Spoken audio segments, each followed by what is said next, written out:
Welcome back to Gil's Arena, presented by Underdog Fantasy. Whoa! We are back on the couch. Gil decked out in the Wizards gear. I see you. See you out here looking stylish. You feel me? Agent Zero. Did they win some games? Yeah, we did. Back then. We. Oh, that we. But this is Gil's Arena, presented by Underdog Fantasy. Oh, shit.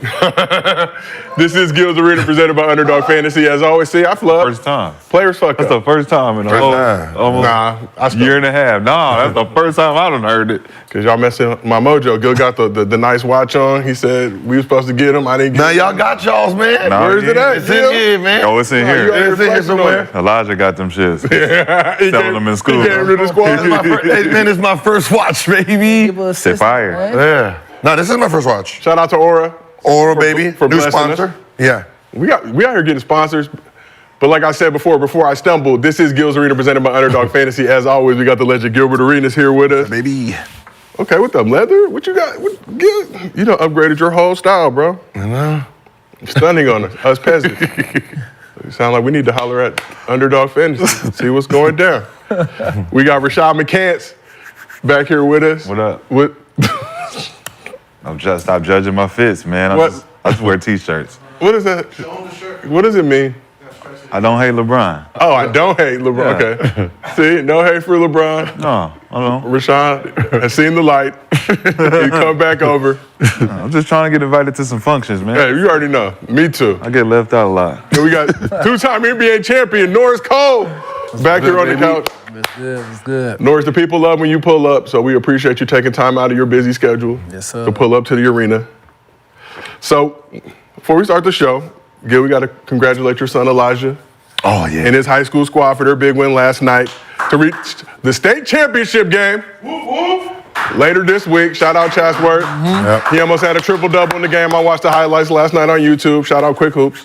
Young I didn't fella. watch it. You didn't watch any of it? Nah, my daughter played too. Oh, she played Etowanda. This was her last high school game, so I had to be there for the all the way That's 2.5 hours. Where'd they Have play somebody at? filming. Etowanda. They played in IE. Oh, see, they got to stop doing that, like they get to play on their home court thing. Neutral sites for the You championship. gotta have somebody filming. They don't do neutral sites in California? They say, No. They had it. They was watching it. They say you was watching it. Hey, yeah, I'm sorry, A-Tope. I'm sorry, A-Tope. You know,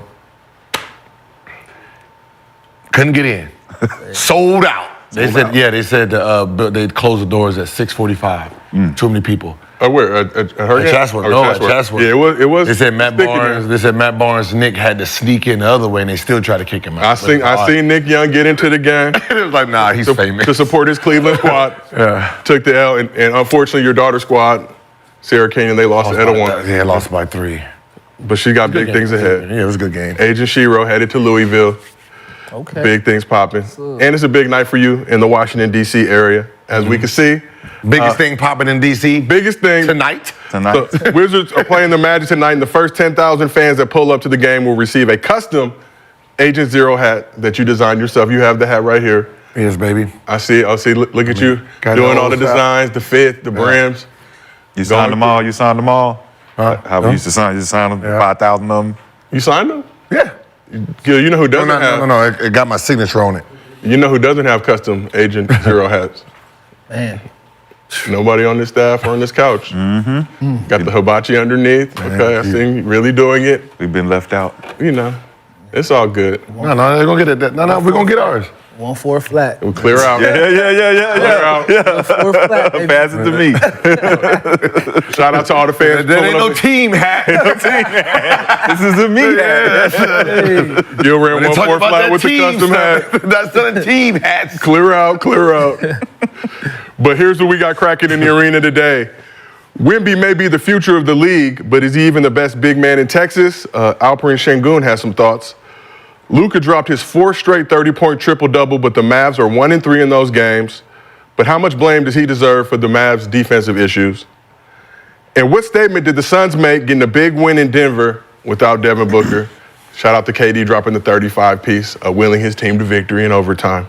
But before we get into all that, as always, this show is brought to you by Underdog Fantasy. If you have not done so already, download the app, use promo code GIL. They will match your first deposit up to $100. And If you sign up now, they'll hook you up with a free pick'em to help you get your bread right. Shout out to the good people of Underdog Fantasy for always looking out and for supporting the show. And as always, we do Mostly Fans at the end of every episode. If you drop a good question in the chat with your Underdog Fantasy username, we use it on the show. $50 bonus if you send us a video to mostlyfansgill@gmail.com and include your Underdog Fantasy username. And we use that video on the show, we'll give you a $100 bonus. Keep it under 30 seconds, please. And you can ask us about anything you want within reason. And if you can't watch the show live with us on YouTube, audio versions on Apple, Spotify, wherever you get your podcast from. So we got a lot to get into today, but we're going to start with something I saw on the internet that was a little scary. A lot of great things about New York. You said on the internet, that's everything. Saw on the internet. Everything's scary on the internet. Everything. A lot of great things about New York. Fine city, fine people. You were just out there, right? You just out in NY? Mm-hmm. That rodent situation is not one of those great things, though. So I saw this video posted recently. So you see this big ass rat right here. Oh, shit. Get snatched up. And what snatched it up, you may wonder. We will find out and just say, see it creeping, hiding, and look what pops up. An even bigger rat. Now that's a big ass rat. Wow. Master Splinter. That's Master Splinter in the cut. So you saw a big rat, but he got taken out by an even bigger rat on a New York subway. So I gotta know from all y'all, which animal are you the most afraid of? Because I don't really mess with rats. Be honest, I'm not even gonna lie, I'm scared of everything. Rats, spider, roaches, them red ants. Red ants, okay. Yeah, I jump at leaves if they move too fast. I'm not even gonna lie to you. Snakes, lizards. Yeah. Lizards. Yeah. Wait, Gil, they want to know, are you afraid of butterflies? No. Butterflies. I'm not gonna, I'm not gonna swat the web. Like, oh, okay, yeah. You let it live? Yeah. Mosquitoes, yeah. Mosquitoes, yes. That West Nile. Yeah. Nor snakes? Snakes. What are you most afraid of? Snakes? Anything that could kill me and like devour me is, I gotta stay away from that. Flies? Yeah. Flies? Yeah. Yeah, 1,000 of them. Yeah. Yeah, if it's 1,000 of them. Big ass anaconda. 1,000 flies? I mean, 1 or 2, I could, but 1,000 of them. You out of here. I'm out of here. It's like I gotta get a blowtorch. Maggots undesirable. Rashad, how about yourself? Roaches. Which animal are you the most afraid of? Hood rats. But that can go terrified. Yeah, I'm terrified. That's a double entendre. That's a double entendre. That's a Lord, triple. That could go either way. Yeah. Jeez, I seen a hood rat on the internet the other day, eating with her hands, talking about she like niggas and they like her back. I was like, ooh, keep that away from me, Lord. Stay over there. Stay over there. Stay over there. The largest version of rodent. The men. A grade A hood rat. Them hood rats cost you a lot of money, so yeah, you got to be scared of them. You're right. They be out here investing. Boy, you on to something. They be investing in hood rats. They be getting bigger and bigger. I'm like, leave them alone, please. They migrating over this way. Leave them. That's why I moved all the way down to the beach. I said, They can't swim. Yeah, they get out the valley. Definitely want to stay away from the water.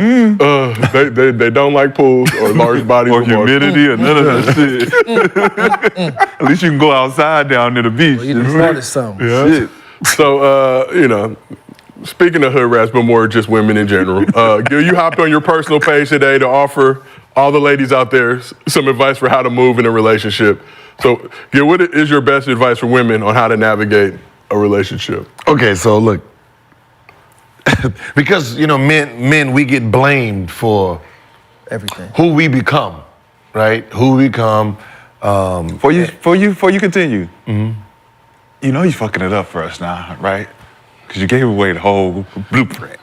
But they women, they don't. I know they don't. They're not gonna listen to me. They don't. Yeah, but go ahead. So I'm saying, like, in reality, this is what it is.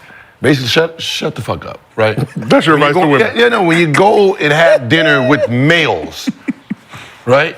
You give us the blueprint to how to get to your panties. Okay. Right? You tell us everything what your last man did wrong. Okay. You want a God-fearing man, even though we don't go to church. Okay. right? You're giving us the list of how to get to your heart, and then you get mad at us that we use the items on this list. Right? You know how stupid we have to be as men to get everything, and then don't use none of it. Yeah. Y'all crazy. So I'm saying, basically, shut up on the first date, on the second date, and let us figure out how to get to you, because that's who we got to turn into. I don't need to turn into nothing if I have the list. Got the answer to the I test. got the answers to the test. I'm gonna use it. But what if they are giving you that blueprint because they want you to improve upon their previous relationship? So they're offering you that information to mold you into the man they want you to be. Exactly. Because no. We are the men who we are. We are who we are. Right there. Yeah, I am who I am already. And so you saying you like to go to church? Oh yeah, I'm gonna go to church until I get the draws, and then it's like, oh yeah, I'm busy. You know, the Cowboys is playing today. You know what I mean? Once I get to what I need to, I get to go back to being who I am. Get the draws. Once I get the GTDs. But that was the premises of it. Like, you're telling me, Kill. I'm sorry, You're a Rashad. genius. You fuck. I'm sorry. Now I gotta apologize For the church folks, too. I gotta apologize to. I gotta apologize to all the work that I done sabotaged over On the years. first week. On the first week, I go to church too. I'm just saying. I mean, all the work that got the strays throughout the years of that manipulation tactic. It's a manipulation tactic. It's definitely. I'm an interrogator, a master interrogator. We know. Master. He should work for the I'm gonna sit there. I'm gonna ask all the questions, and I'm gonna get the list, and I'm gonna say, oh, this is what I gotta be. This is what I gotta do. Okay, thank you. Thank you. Character in motion. Think in motion. Thank you. This is what I gotta be. Okay, cool. Press play. Okay, and then when I stop that video, I stop doing all of that, she goes, why you don't do it no more? I said, I'm a new nigga today. I'm a whole new character, because I got a whole new project over here. Clock struck midnight. Yeah, it's a Cinderella story. They think we sheeps when we're wolves. That's a fact. When a guy go on the internet and he start pandering, yeah, men, we need to do that. That's the game. He looking at the comments of the last video and say, yeah, that's how you talk to him. Then he go on his video, do the same thing. Y'all gonna be in the DMs and what was that dude that got busted? Derek. Derek Jackson. Yep. Yes. That was Simping. Simping. He was simping for sure. But that's what I'm saying. But that's women want simps and then wonder why every man turned into a simp. That's what you want. But look, that's what you don't need. Listen, guys, you don't need to go out here simping. Yeah, you do. Fucking up your pimping. Just find them, fuck them, forget them. Okay? You find them, you find out what they want, you give them what they want, then you forget about what they want, and then they let you go. They'll let you go. You ain't got to break up with them, they'll break up with you. Why you don't treat me like you used to? You create some monsters out there, though. Why you don't treat me like you used to? You create monsters when you act like that. That's why I had to apologize. That's why I had to apologize. I had to say I'm sorry They can become vicious, too. I sent a lot of them to the insane asylum. They went to they cuckoo birds now. They're cuckoo. Sent one to the penitentiary and one to the crazy house. Have you been on Instagram lately? Yeah. When we was in the league, man, there wasn't no Instagrams, there wasn't no cuckoo birds like that. Now they all 40, 42, 43, still on Instagram. They've been on there 10 years. You ain't sold shit yet. You ain't sold that thing yet.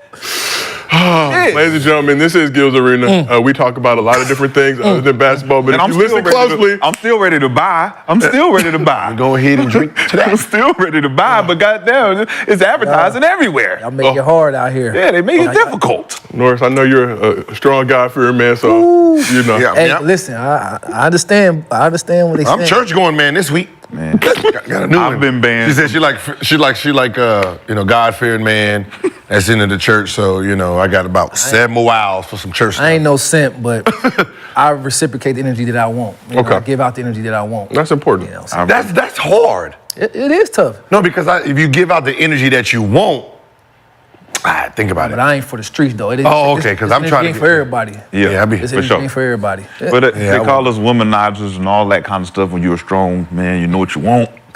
I've been banned off all the dating apps. Oh, banned. What do you want? What the hell What you do getting want? banned for? Yeah, what you Because I be want? telling them, like, you ain't all that. They be like, he's harassing me. I'm like, but baby, I'm just being honest. Shit. You know, I've been all over the world. I know what a bad bitch look like. Now, take off that wig and that makeup. Let me see what you really look like. Uh-oh. All right, Our well, mothers are not watching. I feel like that was a sufficient amount of that. I hope our mothers know it. Hey, Mom, Underdog we can talk Fantasy. better than that. Please let us get one more show. Just one more before you Yeah, cancel. because these kind of clips go viral and fuck me up. I can't get no dates no more. That might be part. They go right back to It's the. a- What is that real about? Find them fucking men together. It's TV, baby. Yeah, that's what I say. They don't believe me. They say, baby. I don't believe you. Let's get to some basketball with a little hibachi time. Every day is an experience. On Gil's Arena, presented by Underdog Fantasy. Woof, woof. Woof, woof. So, Celtics pulled up to Cleveland for the Kelsey brothers bobblehead night, fresh off a 52-point win over the Warriors, riding an 11-game winning streak. With Donovan Mitchell still sidelined and Evan Mobley leaving the game in the third quarter with an ankle injury, Boston once again got cooked by a D Wade. So the D Wade in this case was Dean Wade. Wade put up 20 points in the fourth quarter, went hard on him. Oop, take that bucket, Drew Holiday. Cavaliers trying to move a little closer. And the Cavs came back, erased the Celtics lead. So, amongst those 20 points was this game-winning putback dunk with 19 seconds remaining to help the Cavs overcome a 20-point deficit. Was some controversy in the game. So you see on this play right here, initially, Foul. Jason Tatum whistled for a foul. Okay, is that a natural leg motion? You think that's a foul, Norris? His hand on his chest. No, he didn't touch him though. You talking about Jason Tatum foul? So, Garland was whistled for a foul here. Cavs challenged. They reviewed the play, overturned the call. After the game, Dean Wade got some love for Travis Kelce as the Cavs got the dub. So let's talk a little bit about Cleveland. It could have went either way. Yeah. You guys are knowledgeable hoopers. You think foul, no foul? No call. No call. Overturn it. Because you could have called offensive. Like, I mean, you could have called the offensive. You could have called anything, and they let it play. It reminds me of that high school game in Jersey that we just watched that's going viral right now, where the kid shot the ball. The ball is already 0.5 seconds to go, right? And they overturned it. Like, once it goes viral and you see the ball was out of his hands, shouldn't they reverse that now? Yes, they should. Yep. Right, they should reverse it and say, all right, actually the other team wins, because obviously it's clear because you don't know what them refs' motives are, right? You know what I mean? You don't know what the ref had on the game or nothing, but you can clearly see that was a win. Yeah. Right. So I kind of like that we can challenge calls now. As Tatum, I would be mad because motherfucker, you blew it. Star status. For sure. You know, I guess, but once we can see that, you know, it wasn't a foul, then they should be able now to take wins off and credit. It should. What's the point of having it if you can't change it? Yeah. If you can't, why have replaying the 2-minute report and all that if you can't go back and correct, especially if it directly impacts the win or a loss? Yeah. I don't think that directly, they shouldn't have even came to that. You're right. Shouldn't have came That to that. should go to Cleveland. Yeah, they came Because they back. came all the way back, yeah. And like you said, if it's a 50-50 call, don't make the call. Right. Let the players make the game win. Yeah, because if he make that shot, Like, okay, something like this. You remember the Boston with Bron and the hand? That's a foul. Though. Right? Okay, so now that we know that's a foul, right, the game went to overtime instead of 2 free throws. How many seconds is left, shouldn't they just redo this game and give Bron the 2 free throws at the end to see if he makes it? If he makes it, game over, Cleveland gets the win.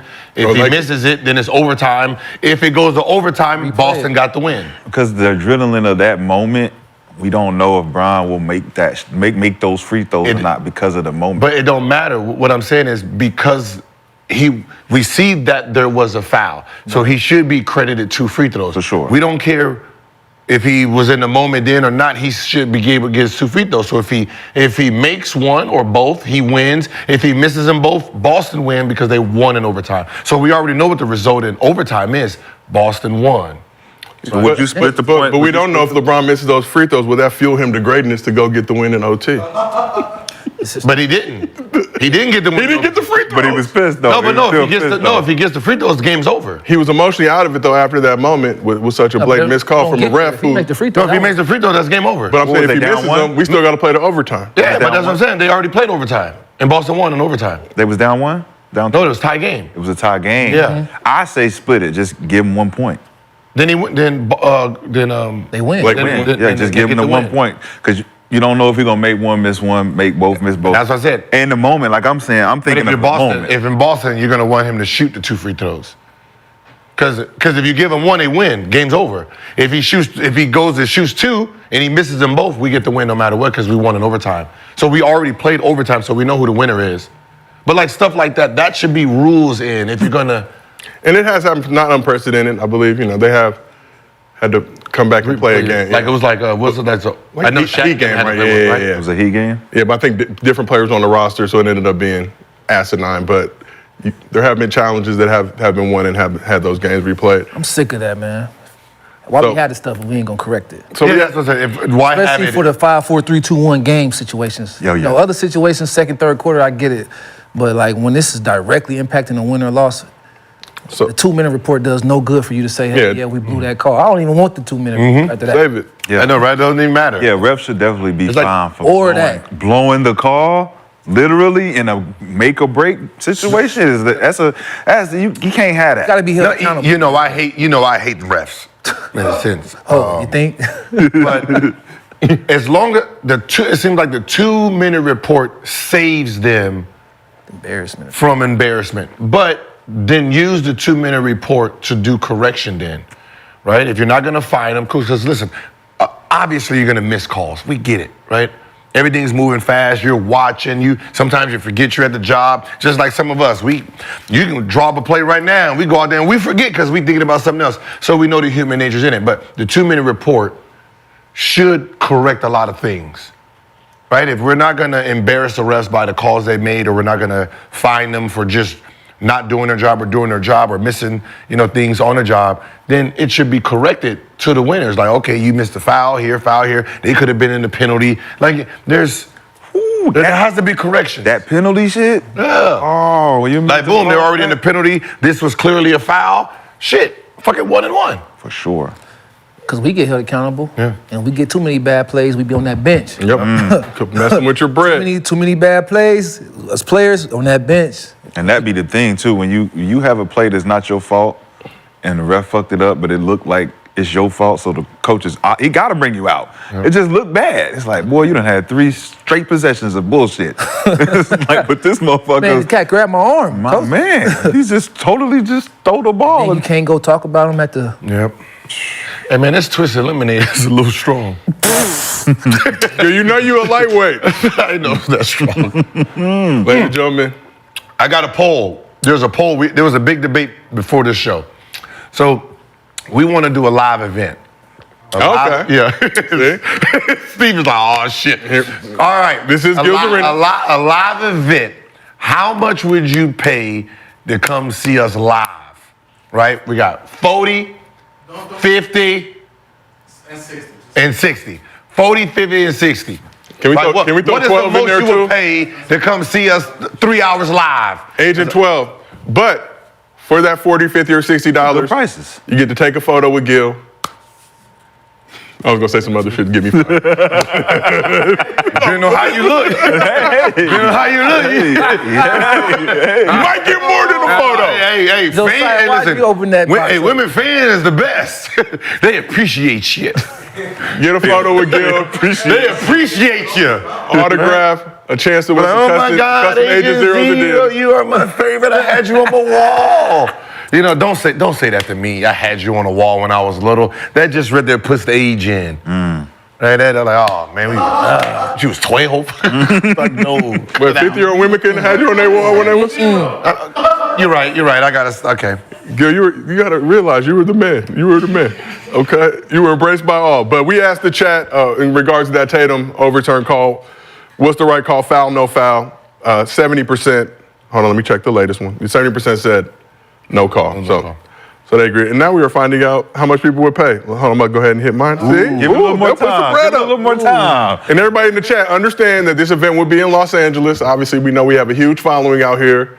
You get to hang out with the crew. We'll have some special guests. We'll have some snacks. Security. Security will be in full effect. Heavily. Security will be in full effect. No hood rats. No hoods. No hoods. Food included. See? People ask it, but see, food. A lot of people in the chat are hating Gil. I just want you to know. They say $0. They'll But be they don't got no bread anyway. That's They'll be all cap. right. They're watching this free show. An intimate evening. Okay. That's why you got to make niggas. You can ask Gil a question. We'll have a VIP section. White you people big gonna baller. pay. White people will pay. Yeah, yeah. I'm not gonna lie. How much? That's it. That's it. That's all. Shit. They're saying, Give me 3 tickets. They're saying $12 for Agent 12. He'll be there. We'll do a Gil Rashad shoot-off in the parking lot. I'm ready. But let's talk about these Cavs. Obviously getting that big win over the Celtics without Donovan Mitchell. Currently 3rd in the East. Is it time to start putting some respect on the Cavs' name, Norris? I think you gotta give credit where credit's due. Now, when you say put respect on their name, I don't know about the championship type of respect yet. Yeah, we're not, just I a little bit. Let's slow that down a little bit. But for regular season, they doing what they supposed to do. They've totally bought into the new NBA. A lot of threes. You know, when you make a lot of threes and play at a fast pace, for the regular season, that's pretty much successful. But for the postseason, I'm not so sure yet. I got to pump my brakes. But for now, I got to give credit where it's due. You know, they balling. They're a good young team, and their style of play fits the regular season. And they're half game behind the Bucks for 2nd in the East, Rashad. Are you rolling with the Cavs? Yeah. They remind me of OKC. Kind of like how Sac was last year. You know what I'm saying? They just getting the ball rolling. They finding their little stride. JB got them pumping on all cylinders. I like their dynamic when they do got Mitchell and Garland running together, and they got Mobley and Allen running together. It's good to see Wade trying to be like K-Love, the little young K-Love out there, giving them some energy. It's just about now when they go to the East, do they play well against the big ballers, right? And they showed last night they can against the biggest boss out there. They beat our ass, and I think. Our resident Celtics. Yeah. Okay. And you got to take our L's. What make them the biggest boss? Because we won. Yeah, they ain't. And they in front by a lot. Yeah, they are, but they ain't go to the finals last year. I mean, when the They got playoffs. 8-game lead in the East right now. Yeah, Best record in the league. I'm You Y'all know trying the to start some playoffs. shit? Yeah, I mean, they ain't the biggest balls in the East. I mean, shoot. Trying to start some shit? Last couple of Who your team? Who your team? I don't have no team. Okay, They good. might pay me, You but see, you give him the answers I was giving They're before. important. Whoever got the check. Whoever got the check. you know, No, Miami I made like the finals Cleveland last year, though. Yeah, I like Cleveland. I like. So I know Miami made the finals last year. Gil, are you rolling with the Cavs? Obviously, know your personal feelings towards Cleveland, the city. You had some tough situations there throughout your career. You know, I'm starting to really, I'm starting to really enjoy the younger teams in regular season. You know, we always get mixed up in, the stars, they sitting too much in this. Man, these young teams, there's a reason these young teams, man, are thriving because they're playing hard, they're playing together. You know, when you talk about last year, Memphis and Sac, Timberwolves played, they played decent last year. This year, you got, Cavs, right? New York still. I mean, shit, Boston's been young for the last 6-7 years. Right? Tatum, yeah, 27. He's 27, dang. Then, you got, Sacramento took a dip this year, but Tatum only 26. He just turned 26. Jaylen Brown's 27, yeah. They still kind of. Yeah, in their place, you got Timberwolves, right? So, these young guys are out here just playing hard basketball. When we say, regular season's pointless, these young dudes is really coming out here just playing basketball, man. So, you have to give credit to Cavs because nobody expected them to be where they were last year nor this year, right? And the fact that, their best player is out, and then before that, the second best player right? He was out. Yep. Right? So, it's not like they've had a full roster this whole time. So the fact that they've been missing key pieces and haven't really gelled together as a unit and they're sitting in third is impressive, to be I honest. think Garland missed like 19 games. With Yeah, the Garland missed Joe. 19 games. Woo. Yeah, he was an all-star last So year. you talk about talk about regular season, right? But the regular season is not the postseason. So could the Cavs be a dark horse in the East come playoff time? I think so. Like you said, man, the biggest thing is playing hard. Look at the Miami Heat. Every year postseason come, they turn it up a notch. And it's all about playing hard, playing smart, playing together.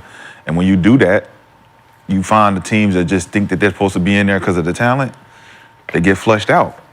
And that's a lot of times in the playoffs, if you get flushed out, it's because you ain't got the focus, the determination to stay in front of the guys you're supposed to play in front of. Playing to the level of your competition. And then that's when people come in and outwork you. And I think that the OKCs, the Sacks, the Clevelands, the New Yorks, even Orlando, they at 4. Yeah, Orlando. Yeah. Like Orlando playing hard out there, like, because you overlook that, they ain't got no real stars like that. And it's like, well, they got a leader and they got guys who gonna follow.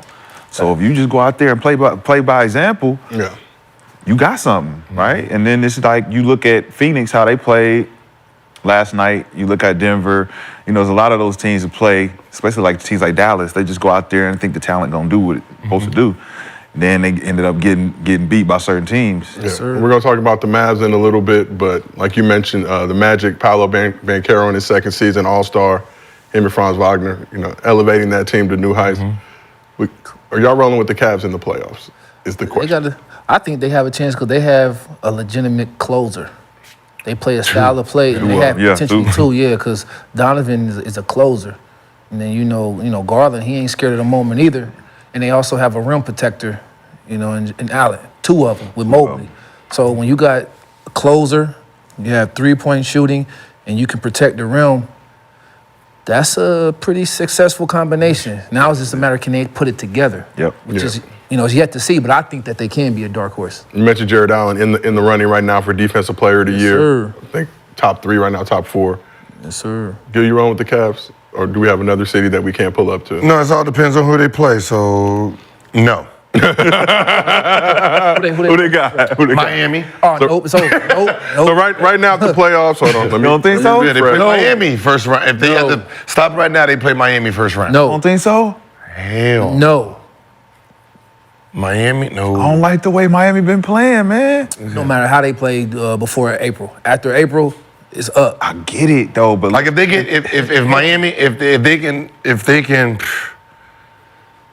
I mean like if they try everyone be trying to get Philly. If somehow Miami and Philly can swap, but Philly right now is the team you want to play in the playoffs first round. See, my thing with Miami is this. They haven't changed their look. We see who they got, we know what they're gonna give us. They ain't changed nothing. So if you can go into that Miami series as Cleveland, full strength, you can beat them. Because y'all are a better team. On paper, talent-wise, they're a better team. And if y'all play hard just like they play. No, because for sure. Because Mobley and Allen can't play in the same game. What you mean? Oh, why? Not at the same time. Why? Because Love is sitting at the 3-point line. So when Jimmy Butler is Torch gonna everybody. when Jimmy Butler, remember, We ain't worried about Jimmy Jimmy. everybody's Butler- the We ain't worried guards are about Jimmy Love. 6'1". He's gonna be the best player on the court. We're not worried the But playoffs, Donovan Jimmy's Mitchell gonna be the has to best. guard him in the post. He's going to sit in the post. Jimmy Butler's Butler? going to sit in the post. We're not worried about Jimmy in the post. Jimmy not really like a post player like that. Whoa. Wait, what do you mean? What do you think? What are you talking He's a about? downhill player. He goes downhill. You see what he did to Drew Holiday in the post? Yeah, but this ain't Drew Holiday. Bro, it's Yeah, I know. It's about 3 or 4 dudes in the world that's better than Jimmy in the playoffs. That's it. I understand that. I'm just saying we've seen this before. Yeah. We know what's coming at us. If Jimmy's all they got, That's all they need, though. they gonna And he's need not all more. they got. No, Because but- they got Garland and Mitchell. But they got to play defense. Against who? Just Jimmy one guy. Butler. Just one guy. That's it. Jimmy creates a lot of trick. Who's guarding Garland? Zero. No. Who's guarding? Hero. No, Hero don't play no But fucking they're gonna cancel each other. What I'm saying is they're gonna cancel each other on the points. Now Donovan Mitchell has to really stop him with Duncan Robinson floating, with Kevin Love floating, with Bam. So he's by himself down low. Scary Terry's Yeah, now, Scary too. Terry, yeah. Like, it's Mobley up. and Allen both. They're not gonna put double-doubles. They're not gonna be able to play in the game. They're double-doubles. That's why you can't stop Jimmy. I started watching. How the fuck does Jimmy keep getting off? Because they have 4 people on the perimeter, right? And then they have Bam. So now you even think about coming off Bam, Bam gets that. That's why Bam gets fucking the 20. He lives in the pocket. He lives in the pocket Live in the pass. pocket pass. So the only thing you need to do is you need to man up and play defense against Jimmy Butler. That's it. That's Man up. You saying that like that's like I'm he saying won't go for 40 because on of the you. guys that do it aren't ready to do it. They're not putting guys that are ready to accept that challenge. Ooh. But who has been able to accept You that see, challenge? you see The what- people that have accepted the challenge aren't good enough. got torched. They aren't good enough. But Jimmy's That's torched why everybody in the offset. playoffs. The Why best you think when they defensive at 8 last year, they were at 8? It was because they were playing against teams that didn't have the balance to actually go up against them. And when he did, when they played against Boston, The best defensive player. they ended up torching them. But Jimmy. But it wasn't Jimmy who beat them. But what I'm saying is Jimmy. What I'm saying is Jimmy Jimmy. still torched them But though. who's- Bam beat them. No, what I'm saying is now why did Bam beat him? Because They didn't have it. They had Al Horford. Because- they didn't have no They real started trying to- big. They started trying to send that They double got team to Jimmy. Porzingis now. They started sending that double team. Think about Tatum. Tatum is all. Tatum and Jalen had that. He had that. They had that. Okay, now to think about it. Jalen and what's the name? 6'10" and 6'9". They don't. Who's on their guarding Jimmy that's 6'10" and 6'9"? For Boston? No, for Cat. That's what I'm saying. I'm saying they Boston can had 6'10" So and 6'9". when you're dealing with a team like Still lost. Miami, you got to they give still up. lost. Still lost. You got to give up something, right? We're gonna have to give up something. In some game, it don't matter. We're giving up something. We're gonna give up something with Jimmy. We got to offset that on the backside. So we got Mobley, Allen, and Garland. We gotta make up. We gotta pick it up. That sound good, but one thing about Miami, they can play any style. If they not hitting threes, They played against it's Milwaukee one downhill. style. They beat not them, hitting threes, it's downhill. Played against Boston another style, beat them, and competed well against Denver. So I mean, any style Miami We gonna can be see. ready for. I think it's gonna be like this. When Miami match up with whoever it is, whether it's New York or Cleveland, it's gonna be a They're gonna be dogfight. both them. It's gonna be a dogfight. It is. I do. It's think gonna be a dog dogfight.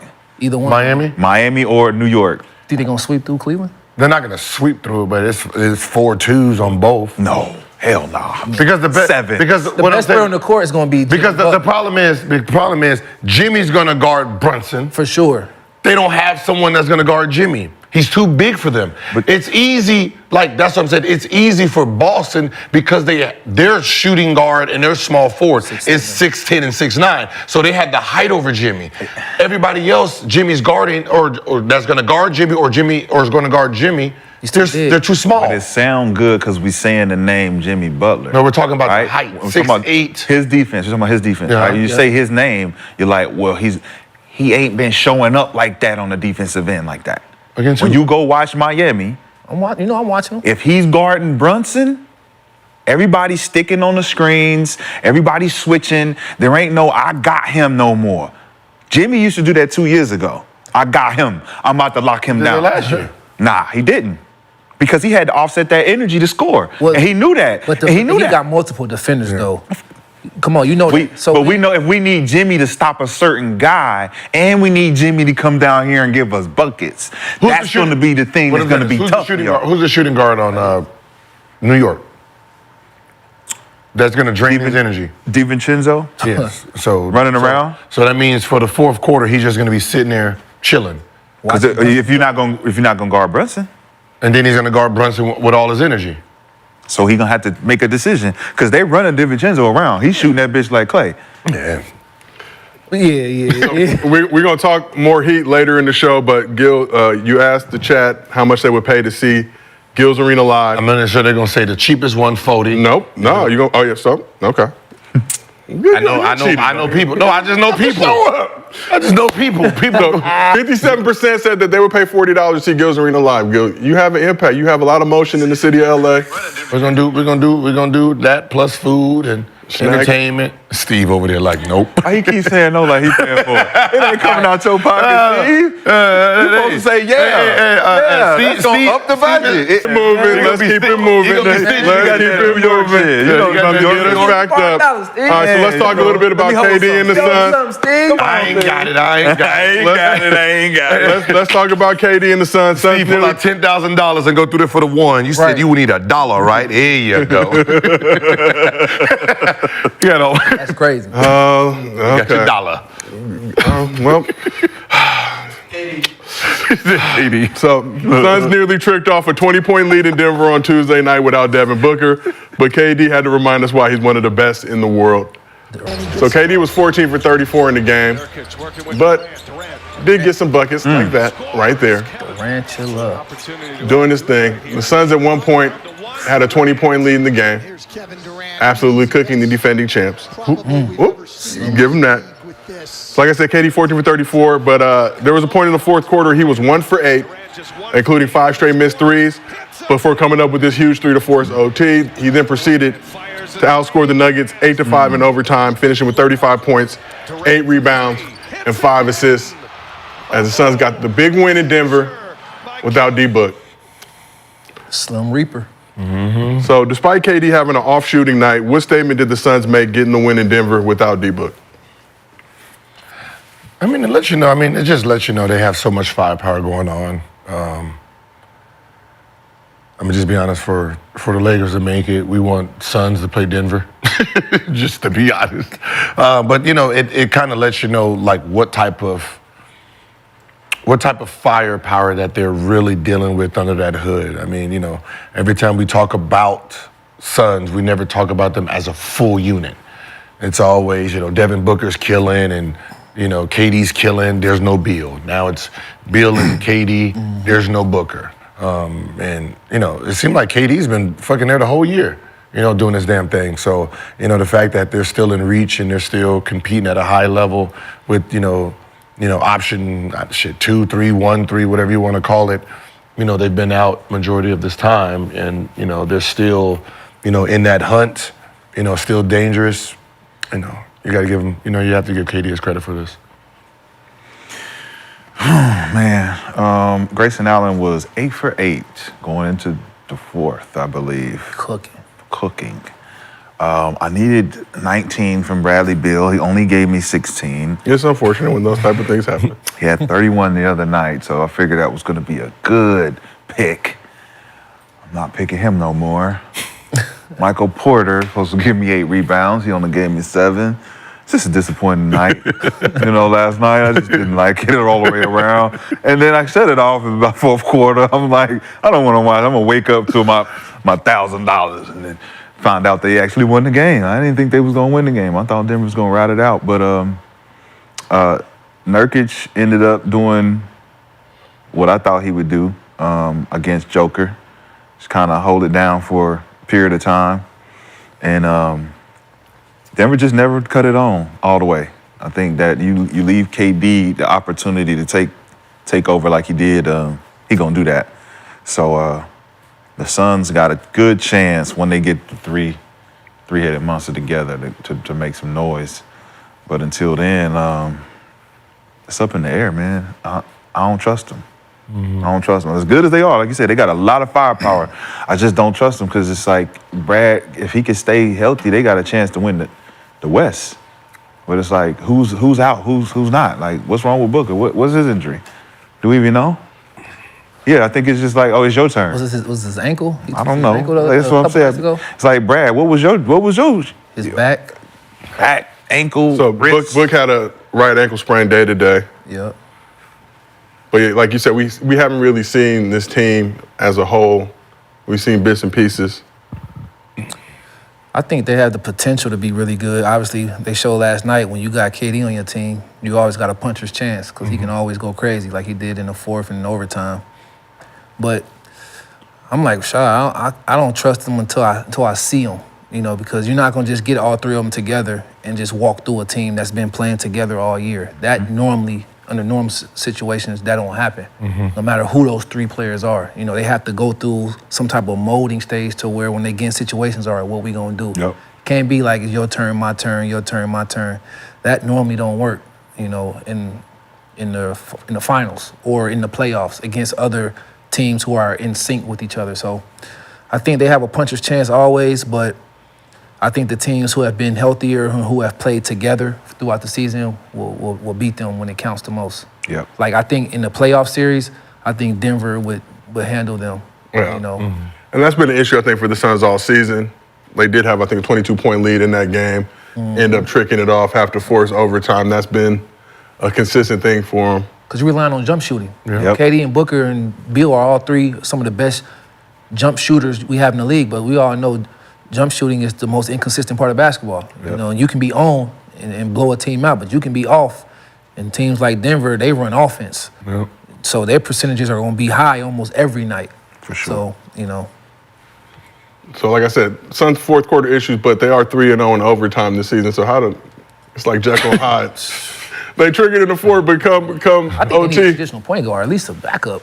Somebody. And we talked about that all season. In today's game, But that's why it looked weird to me with Bill.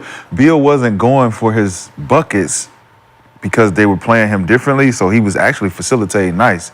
But it was like when it's time for you to start cooking, when they started coming back, he still kept that mindset, oh, I'm just gonna run the point guard. I'm gonna run the point. And then that relied on KD to do his thing, but if KD's missing. That's what I'm saying. And they're going to need a break. During the playoffs, you're going to have to sit one or two of them to give them a breather, so it's only going to be one of them in there. You got to have somebody in there that can create offense or at least organize the offense while one or two of them is resting, and then swap them back out, you know, at least for 5 minutes, 6 minutes, because you can't wear them out for 3 straight series. You're going to play all 3 of them 44 minutes for 3 straight series. Year 17 for KD, year 12, 13 for Bill, almost going on year 10 for Book. That's a lot of minutes. Hey, we get what, 3 timeouts a quarter? Plus, we get a timeout at the 3 minute, the 9 minute mark, the 6 minute mark, and the 3 minute mark. We're gonna run them to the ground? Actually, I got 6 timeouts there. Frank the Tank got to use them timeouts. I got 6 timeouts every 12 minutes. You gonna run them to the ground? Well, I'm like YouTube ass, boy. I'm like YouTube ass, baby. Every 2 minute and a half. Here come my ass. Time out. Yes, our fans have been very vocal. They have been very vocal about the recent surge in YouTube ads. I didn't know nothing interrupting about their Gills Arena experience. I watched it back and I was like, yeah, it's a lot of these Adidas ads on here. Adidas, great brand. What's so funny? What that ends up happening to just YouTube itself. There was a video I did, cleaner. I didn't do a lot of cussing in it, and went on that. It was probably 2 hours. There was almost 40 ads.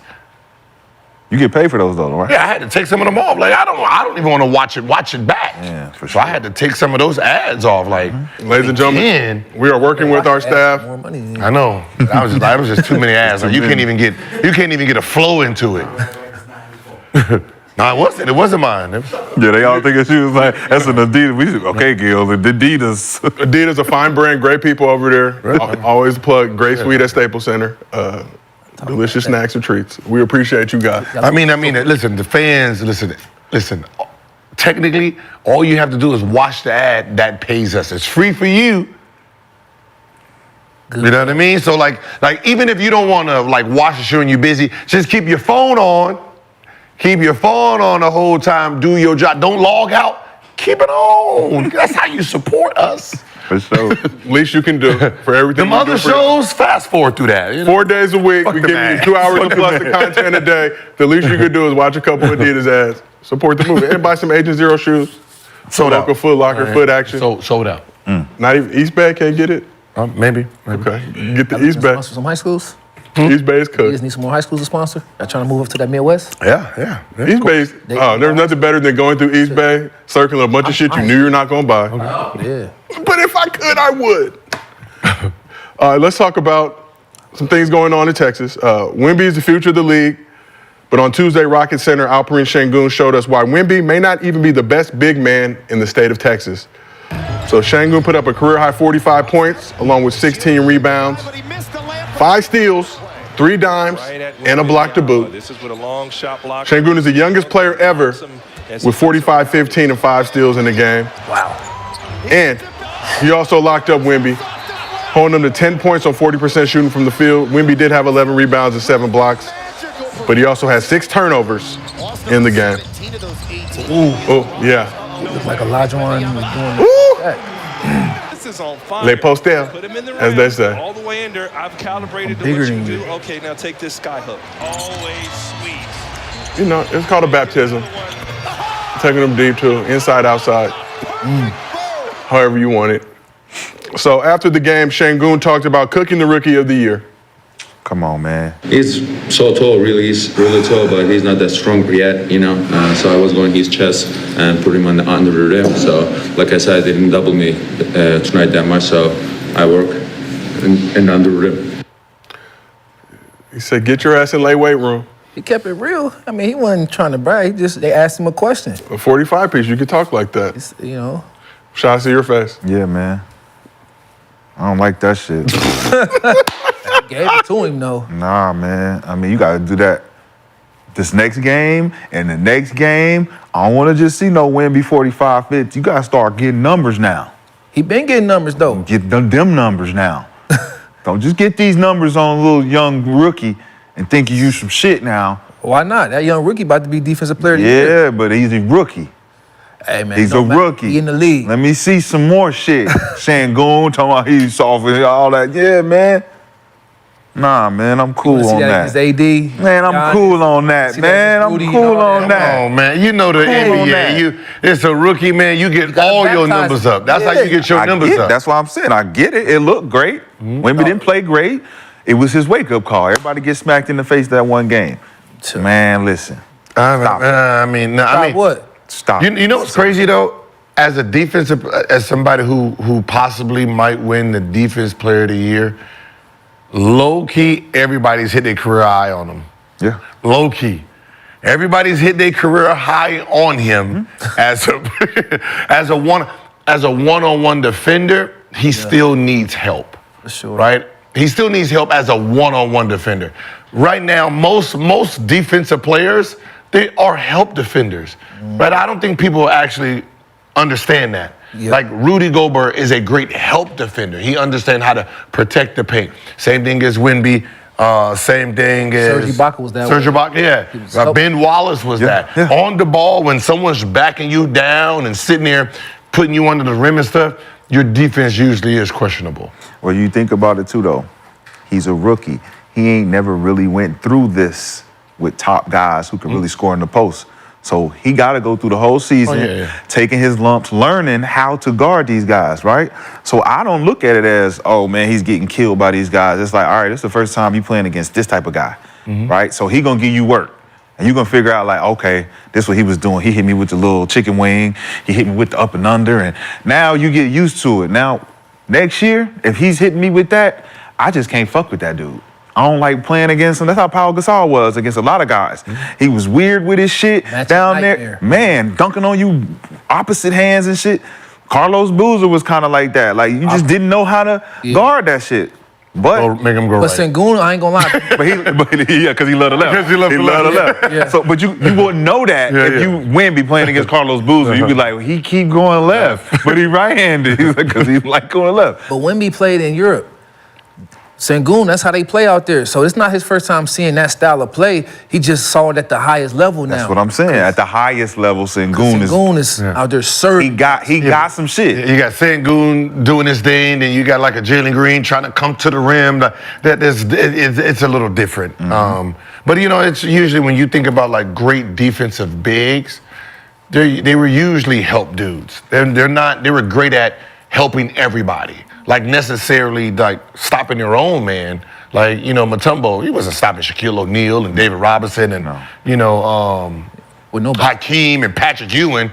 That wasn't, you know, he was more like guys are trying to drive, let me go ahead. You know, you try to make a back door, ooh, I caught that. Yeah. You know what I mean? So you really have to understand where their defense is great. Yep. It's only about 2 or 3 I can remember bigs that was actually good. Good Tim to- Duncan was good guarding his guy. Uh-huh. one-on-one. Hakeem could guard his guy like one-on-one. KG was good at guarding. KG could guard his guy like his matchup like one-on-one. Like Rasheed Wallace. Rasheed Wallace was great. Kenyon Martin. Kenyon Martin. Yep. Theo Ratliff was good. People don't know about Theo. Theo was a monster. Yes, sir. There's a lot of guys that could hold their own, but you never would notice because they were just the presence. It was the presence of the big man that helped you stay out the lane. Yep. Even with Kmart. Like Kmart was a presence down there. I got it. He would rather not guard he would rather not guard a center because the niggas was bigger than him, but he knew how to hold his own in the post. You know what I'm saying? But see, that's what people like when people say, yeah, this guard is good. Like, yeah, he's good. He's a good defender. But it's like sometimes it's the people back there. Right, all right, JKidd, all right, Kenyon looking at me, I'm not driving. Let me just like I don't feel like getting clothesline, not today. Right? And you end up settling and taking jumpers because you don't want to be hit by some of those people down there. Like if we hit Dwayne Wade down here hard and Haslam is sitting there with that eye, I'm not going to drive in until he get out of the game. Right. So, you know what I mean? Now I'm just going to be sitting there shooting jumpers and threes the whole time. So, shit, Damon Jones might look like a great defensive player today because I don't want to go down there. Exactly. You know what I mean? And that ends up happening. So there's so many factors in the game that nobody talks about or no one sits there and put into consideration on why things are the way they are. And you look at Wemby, right? It's one-on-one, no help. No help. You on an island. Now, if you think about NBA basketball, in any circumstance, when you playing one-on-one, no help against a nigga who got some moves, it's a long night. Yeah. It's a long night, right? Especially if you're not getting the ball back and you can go get your shit. Man, it's like if he has some defensive player that's coming down there digging and helping and doing all this, it makes his job 10 times. Like I remember regarding Shaq, I had one job. Make sure he takes 2 dribbles. Yep. Right? Please do not allow Shaq. That's Brendan Haywood. Just don't let him take 1 dribble and dunk it. Right. You make him dribble twice. You're like, how the fuck? I'm not the one guarding him. He's like, yo, flick at it. Just dig. Dig down there. Yep. Just dig. Just make sure he bounces it 2 times.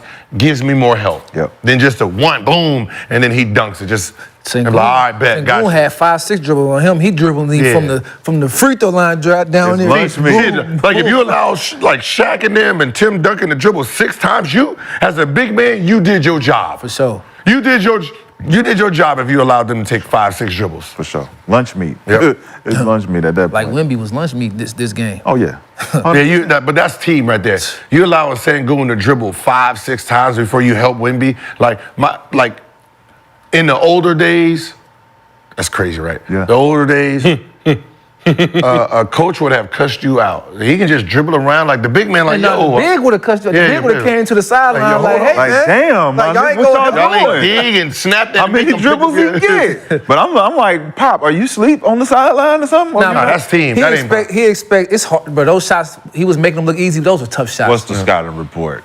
Those are tough shots. He's gonna dribble that bitch left and right. He's gonna go right shoulder, left shoulder. He got both of them. Listen, we need to go. Yeah, big, but that's Like 2 dribbles max. Yeah, but that's guard. That's guard play. Yo, I'm helping y'all like crazy. Where's the return? That's what I'm saying. For the coach to sit over there for the whole 4 quarters, he got 45 points, and we ain't went down there and helped the young fella. He a young fella. Zach Collins, okay, we get it. Zach, you're not supposed to be taking this kind of abuse. You've been in this league long enough. Right. You know.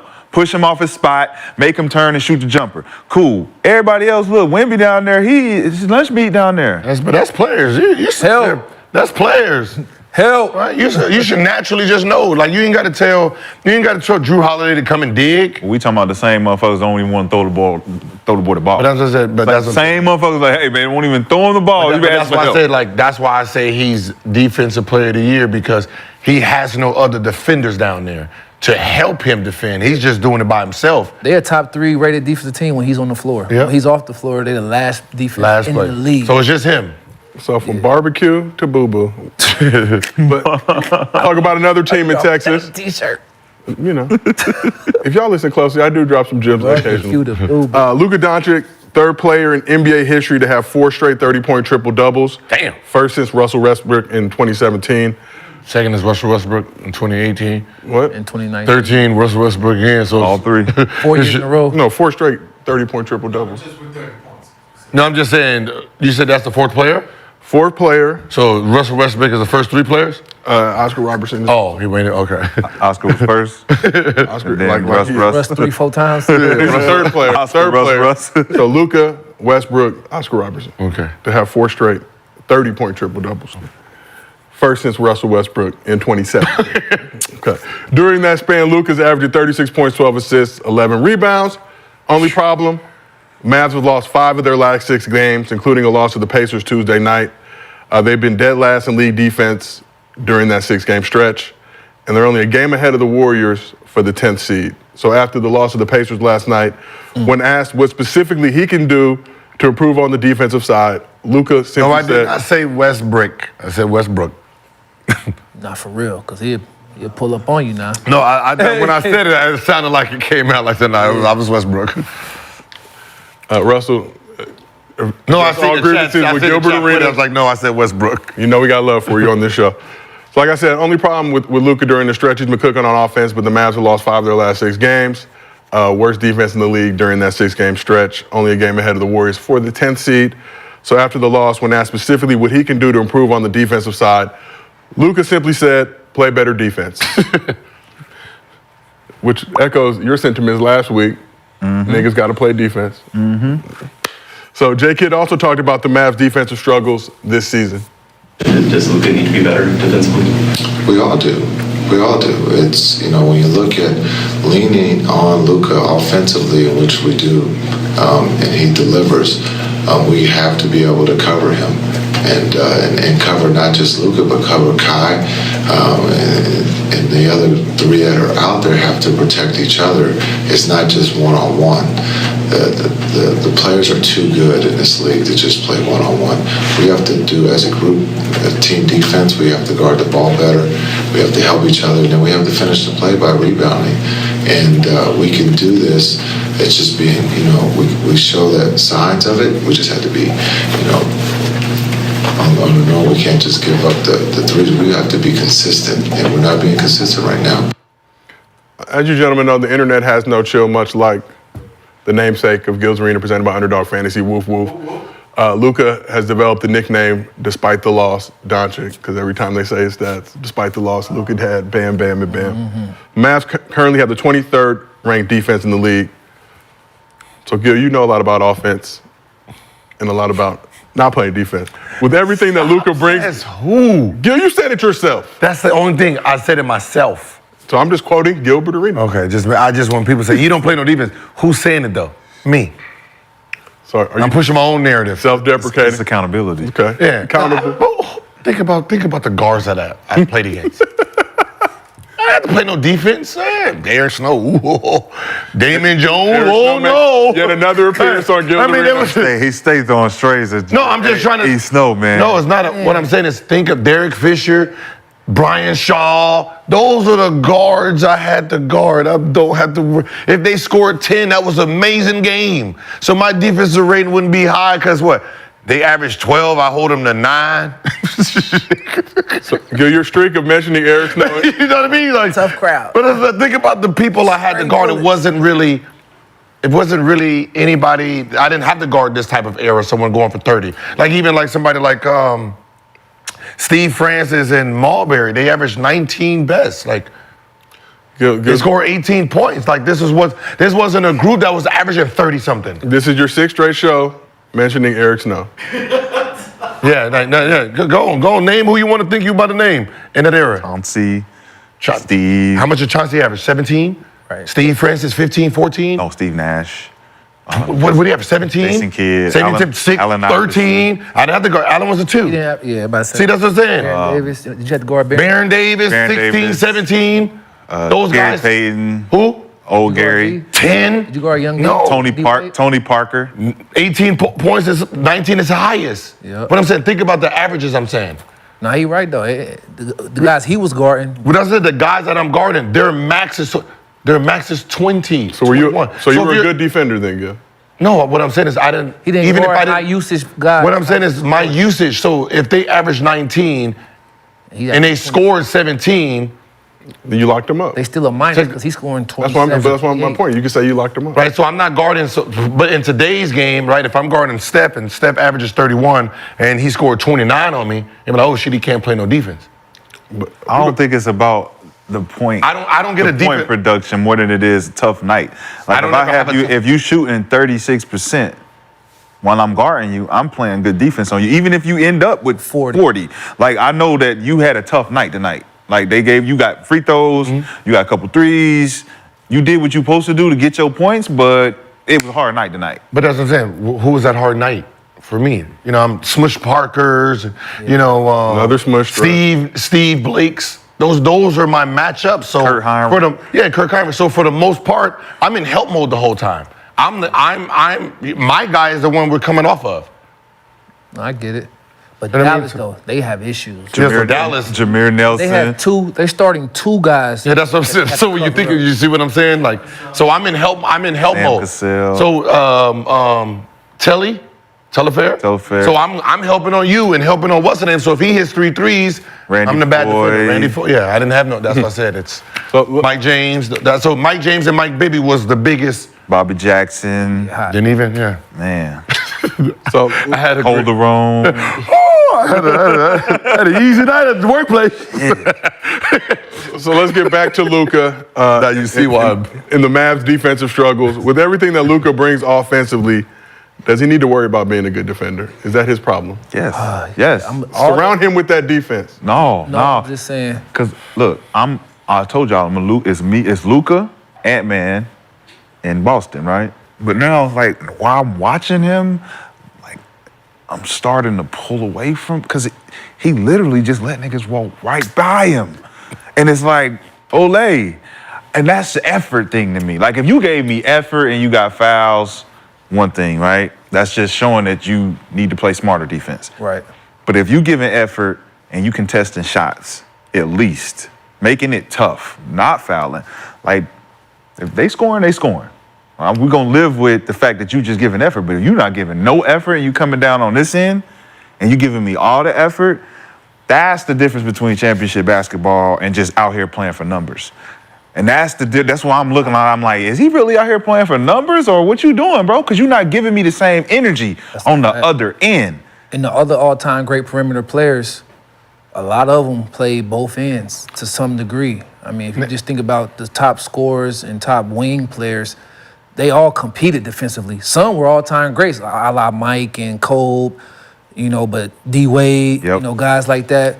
But, like, then you have other guys that will put effort in. They didn't have to be great defenders, but they wasn't like a Olay. Yeah. Like, they have to cover for Luka, like, almost pre-rotate, which is scary. And then you also got Kai out there who they covering for. Like, you got 2 guys that you have to over-cover for, not even, like, hold your own. So that's kind of scary. And then you start comparing Luka to some of the other all-time greats with the numbers, and you're like, hold up, you got to watch the game, bro. You got to watch the game. He's scoring and doing a lot of things, great numbers, and he great, but the separation is, man, he's not guarding that other end. At all. I mean, even Kawhi Leonard, who's an all-time great wing, I mean, Paul George, like, come on, man. I mean, just give a little bit of effort defensively. Gil, you were a key king as... I'm just laughing because, I mean... How you say he don't play defense? He's not even guarding another team's best player, and they still say he don't play defense. And they still... No, but I'm saying, but when you physically can't. But when you guarding the... He about to go the Euro route. He's going to go the Euro route. Why can't he, though? When you guarding the other teams, Gil. Go ahead. Gil, when you, like you said, you ain't guarding the high usage guy, so you should be able to help and do stuff. He's not guarding the high usage guy, and people still saying like, he ain't playing no D. That's crazy, Gil. Okay. Physically, in his position, who can he actually guard, even if he tried? Who? Let's just be honest. He's a 6'9", slow, no fast twitch muscles whatsoever, can barely dunk the ball for his size. Smarts, man. Smarts, yeah, but on a foot race, if we decide to go one-on-one, who can he stop at the 1 or the 2? Let's just be honest. Larry Bird couldn't stop nobody. Larry Larry played hard. No, yeah. Steals, Like then, Anticipation. now we're not talking about in the 80s. I get it. man, No, I when get they're it. learning, But I'm just when giving they're you a learning how to dribble. I'm just giving you a comparison of slow. We're talking I'm about just giving you a comparison of slow. You can still watch the game and know how to play 3 steps ahead. We're talking about today with all our pack with the package. Of course not. If you had to Help go side defense All right. is easy if you just try, Okay, bro. that's right. You're right. Get him 6'9". He ain't nobody he can Right ain't nobody now, can guard. right now, today. Can't be me right now. Right now, today. Your life depend on it, one-on-one. Would you rather go against Luka, the score on, or give me somebody else that's worse, an American, or Kyrie? Who would you go against right now to score? This is your life depending on it. I'm scoring on Luka, bro. Easy. Who would I rather go? Who would you rather go against? Luka. Oh, no. Kyrie, because he's smaller. Mouse in the house. That makes sense for him. Right there. For me, I'm too slow. He's Too slow. So if every guard, if he's the slowest in his position, he's the tallest position, right? Lateral movement, he's last, right? He's no different. He's like Kyle Anderson in a sense, right? He's that type of dude, right? Slow motion. What's wrong with Kyle Anderson? Slow. He just moves slow, but Kyle plays deep. But his game is slow-mo. That's what I'm saying. At least he owns What up if you to put it. Kyle at the point guard and he's coming downhill? I'm just saying he's just physically not the dude that can play defense in. But he's not guarding the point guards. That's what he's saying. Who the fuck is he guarding? He's guarding the worst player on the floor. The lowest usage offensive player on other teams. He has to. And still being Can he called keep a up bad with? defender. That's what he can't even keep up. That's the bad part. That he's guarding the worst possible person. Shefalosha. He's guarding Shefalosha in the corner, and Shefalosha's getting back doors. And Shefalosha was nice though, because he went back door, because he was smart enough to play. He knew how to play I basketball. think it's an effort and an accountability thing. I think if they actually start holding him accountable and him putting the effort to do it. You know the funny part is I said it, everybody got mad. Now they know what you said. There's some truth to it. Because and we can say, and even though I was trolling in the sense, if you guys want more defense, get rid of these players. But in this, I'm saying like you're gonna get rid of their offense too. Right. And their offense is I would take their offense over their defense any day. The reason I say that is because their offense brings in more money, brings in views, it expands the game. So I will say I will look past the defense for their offense. But this is what I was saying. If you remove the bigs, because that's been dominating for the last 30 years, the Euro big, the international big man has been a stellar for the NBA. They are the international big man is technically the most important bigs since the 90s bigs. Yep. Right? Where the international player has been lacking offensively and defensively is 1, 2, and 3. They don't exist. You take Luka out of the picture at 6'9", you can't name me 4 other players that you will say these are going to be nice at the shooting guard, at the small forward, or at the point guard position. It doesn't exist. Not right at the now. superstar level. Not at the superstar level. They're You got okay. serviceable. They're just like serviceable. Bogdanovich, Both Bogdanovins. both of them, yeah. Both the Bogdanovins. So who? Fournier. From Detroit. Yeah, that's to say he's okay. So they're still lacking in the 2, 3 because those 2 positions right now are still fast twitch muscles and athleticism. So right, so it's still behind the big man. They're elite. They're the 5 man and the 4 man because they're coming in 6'10", 7 something with the skill that the American bigs just doesn't have. This is what I see. The anticipation that you have as an offensive player to go here, to do this move, step back. This is the same anticipation on the defensive end. Yes. When you can jump in front of somebody just to get them to go to their counter. If you get in straight line drives, you're not telling me you're anticipating a move. you're not locked in. You not locked. You literally have already clocked out because you know what you got to do on the other end. I gotta save this energy, and that's what That's what me and Cheryl was saying. Too young for that. They're saving energy. Too young for that though. It's no. When you're slow offensively, it's easier to trick athleticism. But he not slow offensively. Boom, boom. He not. He plays slow. I'm about to say he's not slow. He plays He slow. be making quick. He make quick moves. He hit you with a quick one, and then head fake real quick. As I said, because athleticism on the jump. His pivots is very quick. And just to stay in front of somebody as they're driving, it don't take a lot of effort. You can stay on somebody's hip, ride them to the basket. And that's what MJ used to teach us at Jordan Camp. We used to play the pickup games. He say, listen, cut the court off in 3 areas. You got the sideline, you got the top, you got the side. Push them to the baseline. Push them to the corner of the backboard. This is where your help gonna come from.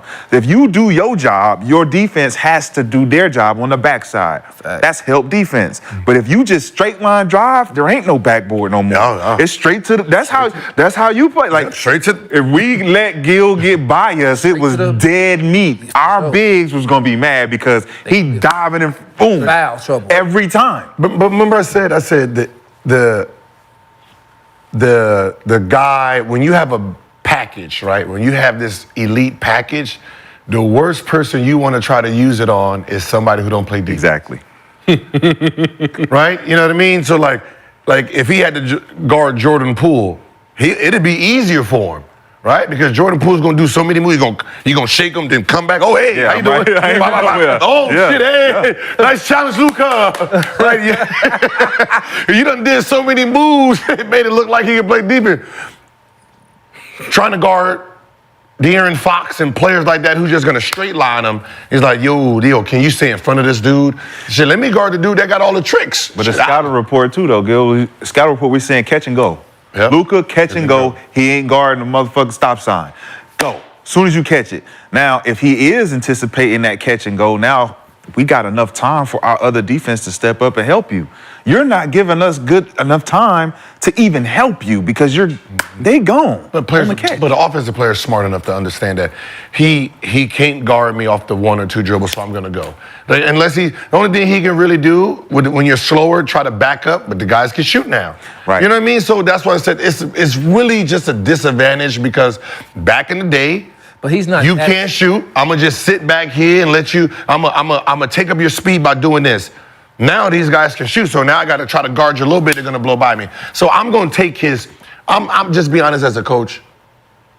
I'm gonna take his 33. He's 11 and his 10, and hopefully his offense can over. Right. Right now it's not. But I'm saying if I'm giving up, if he's putting 53 points per game onto the thing, and he's giving up 30 to 40, I'm fine with that. What do we do when we was in? I'm fine with that. You got Kai too. Didn't you hear the thing? Got Kai too, but that's what I'm saying. JKidd said they covering for both of them. Yeah. No, defense, they got to So think about it. When we was playing, coming up, we had the defensive slide drill. Well, you had to get the fuck down. Everybody had to do it. Everybody had to Even get down in a defensive stance. Step right, step left, step back, contest, rebound, turn, and go. That was a drill.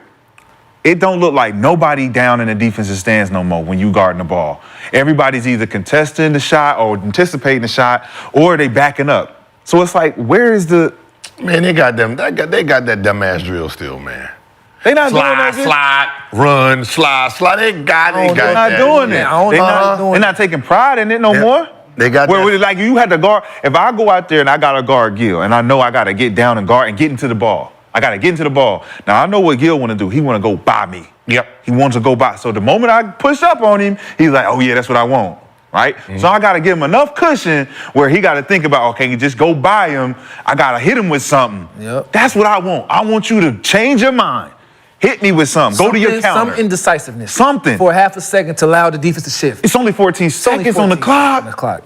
14. So give me some time to get some help. Hey, I got your help. Now, if I got a good team, I got your help on the left. Bring him left. Bring him over here. I got you. And you can be a slow defender and be like, just be wide. And that offense that says, yeah, but go help. I dare you. We talking. We all talking. I dare you to leave. You ain't hit one all night. You ain't hit one all night. You the 4th option they looking for. Yeah, we ain't hit nothing. Great. If you hit tonight, we deserve to lose. Yeah, you got it all night. Grayson Allen, like, Go again. I'm already 5 for 5. Do it again. Now, Five for you ain't five. gonna smell it. Do it Hey, again. Hey, you'll be by yourself. You by That's yourself. what I Grayson said, ain't gonna though. smell it tonight. Yeah, but everybody ain't got no Grayson Allen. Yeah. Everybody ain't got. Yeah. But think about this was it. That's Grayson Allen, though. You talking about the weakest dude on the court is the best shooter on the court. Nah, that because team. For that team.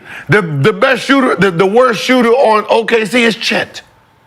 No, Malik Beasley and Grayson Allen has came up big I know. this year when it comes to shooting. Because They're probably the best they one. realize that this is going to keep me on the court at all times. So- I have to be the best.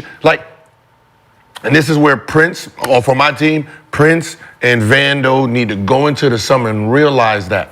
Realize this one thing. Hit that corner three, The man. one thing you want to be in today's game is the best shooter to a star. As long as there's a star, that star needs a shooter, so you cannot leave. I'm telling you, PJ took a whole career out of it. Yeah, sit in the corner, just waiting to go. and that's why I'm kind of frustrated now with go back to you got to take your 2-3 threes a game, man. Go back to taking your 3-3 threes, sit in the corner. They know where you are. Now you don't want to shoot. There's no need for you now. But that's the thing against a nigga like Luka and them, they giving opportunities to Grayson Allen's, Malik Beasley's, guys who gonna be designated in the game. They getting shots because you letting these motherfuckers just go straight by you. Hey man, now we got all rotating, we got to switch and all this other dumbass shit. Play some motherfucking defense, Luka, at the end of the day. That might be why he can't get strong consideration for MVP because of that. He is dropping in the MVP race. So they made the trade for Kyrie last year. Shit. But what's the name is? Shea up there. No, Shea plays D. Yes. Yeah. I mean, who's number one? Shea and Joker. Joker. How's Joker Joker don't defense? play no defense though. Joker, But he got a good defense. defense. His elite help side defense. He's slow, but he know how to be in position. But It's a see, good that's what I'm defensive saying. team And too. yes. Their team, they're on the string. And he get that's what I'm saying. He get blocks and deflections yeah. for being in the Weak right side. He position. deflects very well. He plays Yeah. position basketball. position basketball. Yeah, he plays position basketball. So made the trade for Kyrie last year, right? Did not make the playoffs. Re-signed Kyrie. So you know you had this issue coming into the season with these two guards and the defensive issues. So why are they still struggling to compete Because they don't with the play level? defense. Okay, but why? So Somebody gonna have to be held accountable. It's Jason Kidd. who's No. and then who's Is it him or is it He ain't picking the team. I'm about to say he ain't the one He picking ain't the pick players. Coach. But he's not He picking the ain't picking the team. roster though. He's not a defensive-minded coach. He was a defensive player. He's not first team But look, defense. He was elite defense. He was a defensive-minded player, but he's not a defensive-minded coach. Says who? Says his record and his defensive rating. For the last, 3 years he been in Dallas, With the they've been same- terrible. The players. Well, yeah, I mean, What are you teaching them defensively that they not getting? Okay, so now JB Bickerstaff was not a player. They got one of the best defenses. because the players. OKC, they coach Okay. they never play. They got one of the best Why do they got good defense Okay, hold on. So and Dallas don't? okay, so if they make a trade and Draymond Green gets there, Drew Holiday gets there, and just them two, they become a better defensive team, right? No, Why not? because they're still going to be playing the same defensive strategies. They're still going to be doing the same concepts. Says who? Says the You have coach. two- Says the you have- coach. You have two defensive players on there now that helps the defense. That helps them individually. okay, you They're get- going to pick up the you- slack individually. You add AD on there. That's 3 players now that's just defensive minded. That cleans up everything. It don't necessarily. Especially if your principles on defense is not to the liking of how they play defense. you think it's a philosophy thing? It's definitely a philosophy thing. You think so? No. 100%. If you don't have, Because if you're not defensive holding niggas accountable, they go into a zone a lot. Just because they don't want to play defense one-on-one. Is it because they don't want to or they players, can't? can't. Which one is it? This year we're going to definitely have an answer. Last can't year, answer that yet, last but year we seen it it's too. It's looking- like last year they yeah, couldn't yeah. guard a goddamn chair. So now it's like, what are you doing? What's your principles? Do you have schemes? What you think? Are you just relying on one-on-one defense? Is it because they can't or it's because of What philosophy? I'm saying is, we're questioning a guy whose whole life was defense. So his principle is defense. Right, that's his principle. Remember what you said about New Jersey? If he don't have who the did he player- have back there? Keenan and all them. Okay, so I can, Dallas? I can. Individually, no one was going past JKidd. He had the quickest hands in the game. Yeah, quickest hands, quickest feet. That was How my. many defensive did Jason Kidd make? I don't know, but Okay. So we can only say that Jason Kidd was a great defender based on if we liked him or not. You say, oh yeah, JKidd, because I watch him. He play defense like You wasn't like JKidd picked up full court. You wasn't I'm about to say, remember before he got to... Think about it. If I'm the second, I was one of the tallest and strongest in the position. The only nigga who outstronged me and was taller was him. Everybody else was lunch meat. He was the only one that kept me out of lane. JKidd was not being sent and sicked on other people, like sick him. Yeah, he was. No, he wasn't. He had to guard Kobe. But he wasn't being, hey, JKidd, we need you to go. No. Yeah, he was. He guarded everybody. No way. That wasn't his reputation. JKidd was a passer. JKidd nine-time all defense. Yeah. He was a passer. 9-time all defense. He's a in what era too? Yeah. He's a triple-double threat. Yeah. But so why is it not translating? Because they don't have the players. Sometimes players don't translate. Sometimes. Is it the coaching? So is it the coaching? I don't know. All right. I think it's Let right me now. know. What I'm saying is, I'm looking at the think about it. 9-time all defense. He's not. And then you got a point guard that don't play no fucking defense. So who picked? Did he play defense before he got here? 2 point guards that don't play no fucking defense. Did he pick them? Did he pick those players? You got them. It ain't about who you pick, nigga. You got them. Teach them something. I'm gonna teach them something I'm that a they ain't teacher. done their whole life. I'm a teacher. That's why you got the coach. Nah. That's like him trying to teach people how to feel pass you. the ball. That's I'm about not. to He say- can't. If he can't pass, he can't I pass. can teach you how to see. No, you I can can't. teach you how to can't teach open you your how to eyes. See this. Hey, running down fast break. Look at this. Look at you looking over there. Look this way. You ain't even seeing it. He right there. Yeah, I can't. This is what I used to see. Just can't do it. See what I see. You can't. Hey, look, defensively. You can't see what when I I'm see. guarding the top, push over the top of the screen. Stay connected to the ball handler. I'm gonna Get over top. It's the players, man. The players got hold they. I don't give a fuck. You can. Hey, my coach could be Jason Kidd, Steve Nash, John Stockton. It can be the 1, 2, and 3. I know one thing they ain't gonna have me doing: passing that rock. And they all great assists. The great assist guys. They make you, huh? I remember when Coach Jason Kidd, he coached Mike Bibby and them, and when I had the offense, I don't do that. That's not what I do, right? This offense got to be tweaked for me. This is what I do. So unless you're gonna replace me and we're gonna swap it out, you have to create the offense that I know how to play. So, so Eddie's offense had to be tweaked for the guys he has today. That's just how it is. Like, he don't have guys that are locked down defenders like he was. So it's now he's trying to... Luka got to have an attitude where I got to be solid on defense at least. He has to. If he wants to win. All the greats had to sacrifice. Last question for you guys on this topic. So, Luka, the star player of this team, did not make the playoffs last season. Right now, they're in the A spot. Like I said, they won't make that shit this year either. So let's look forward to the future. How much blame does Luka deserve for the Mavs not being able to get it done this year? And if they do not make the playoffs in back-to-back seasons, we gotta what do you expect to happen in Dallas? Hold him accountable the way we hold the other greats accountable. He ain't no great yet. That ain't what I'm hearing out here in these streets. He ain't no great. You're not gonna blame the players. No. For if you're not gonna hold them accountable, who are you gonna hold? You gotta the people who's. The coach. No, the people who there's two people that don't make no decisions on the people that come there. The player or the coach. That's the whole point of basketball. No. You got the hand and you were dealt. Here, we're playing poker. You get one chance to trade out your hand. If he don't make it to the playoff this year, we're gonna have to kind of lower him on the totem pole. But Luka said he's been vocal about personnel decisions. He's starting to get more vocal as the leader. A guy who just turned 25 less than 2 weeks ago. Right. You telling him he know what it is to win? He don't know since he was 16. Yeah, but he ain't never won. I don't want to hear all them fucking excuses. Nigga, you know how to play defense. Play defense. Because over there in Europe, he didn't play defense. No, he didn't. You had to. You think he just why? He had a level the style of play that they played with over there. You could play zone over there, though, but you had to play D. EuroLeague champion, EuroLeague MVP before coming to the Was he a EuroLeague Defensive Player of the Year? No, they team was like that though. Their team played team defense. Yeah, So now he know he don't have to do that no more. Because ain't nobody gonna say nothing if I don't play no defense. Nah, in Europe they'll take him out.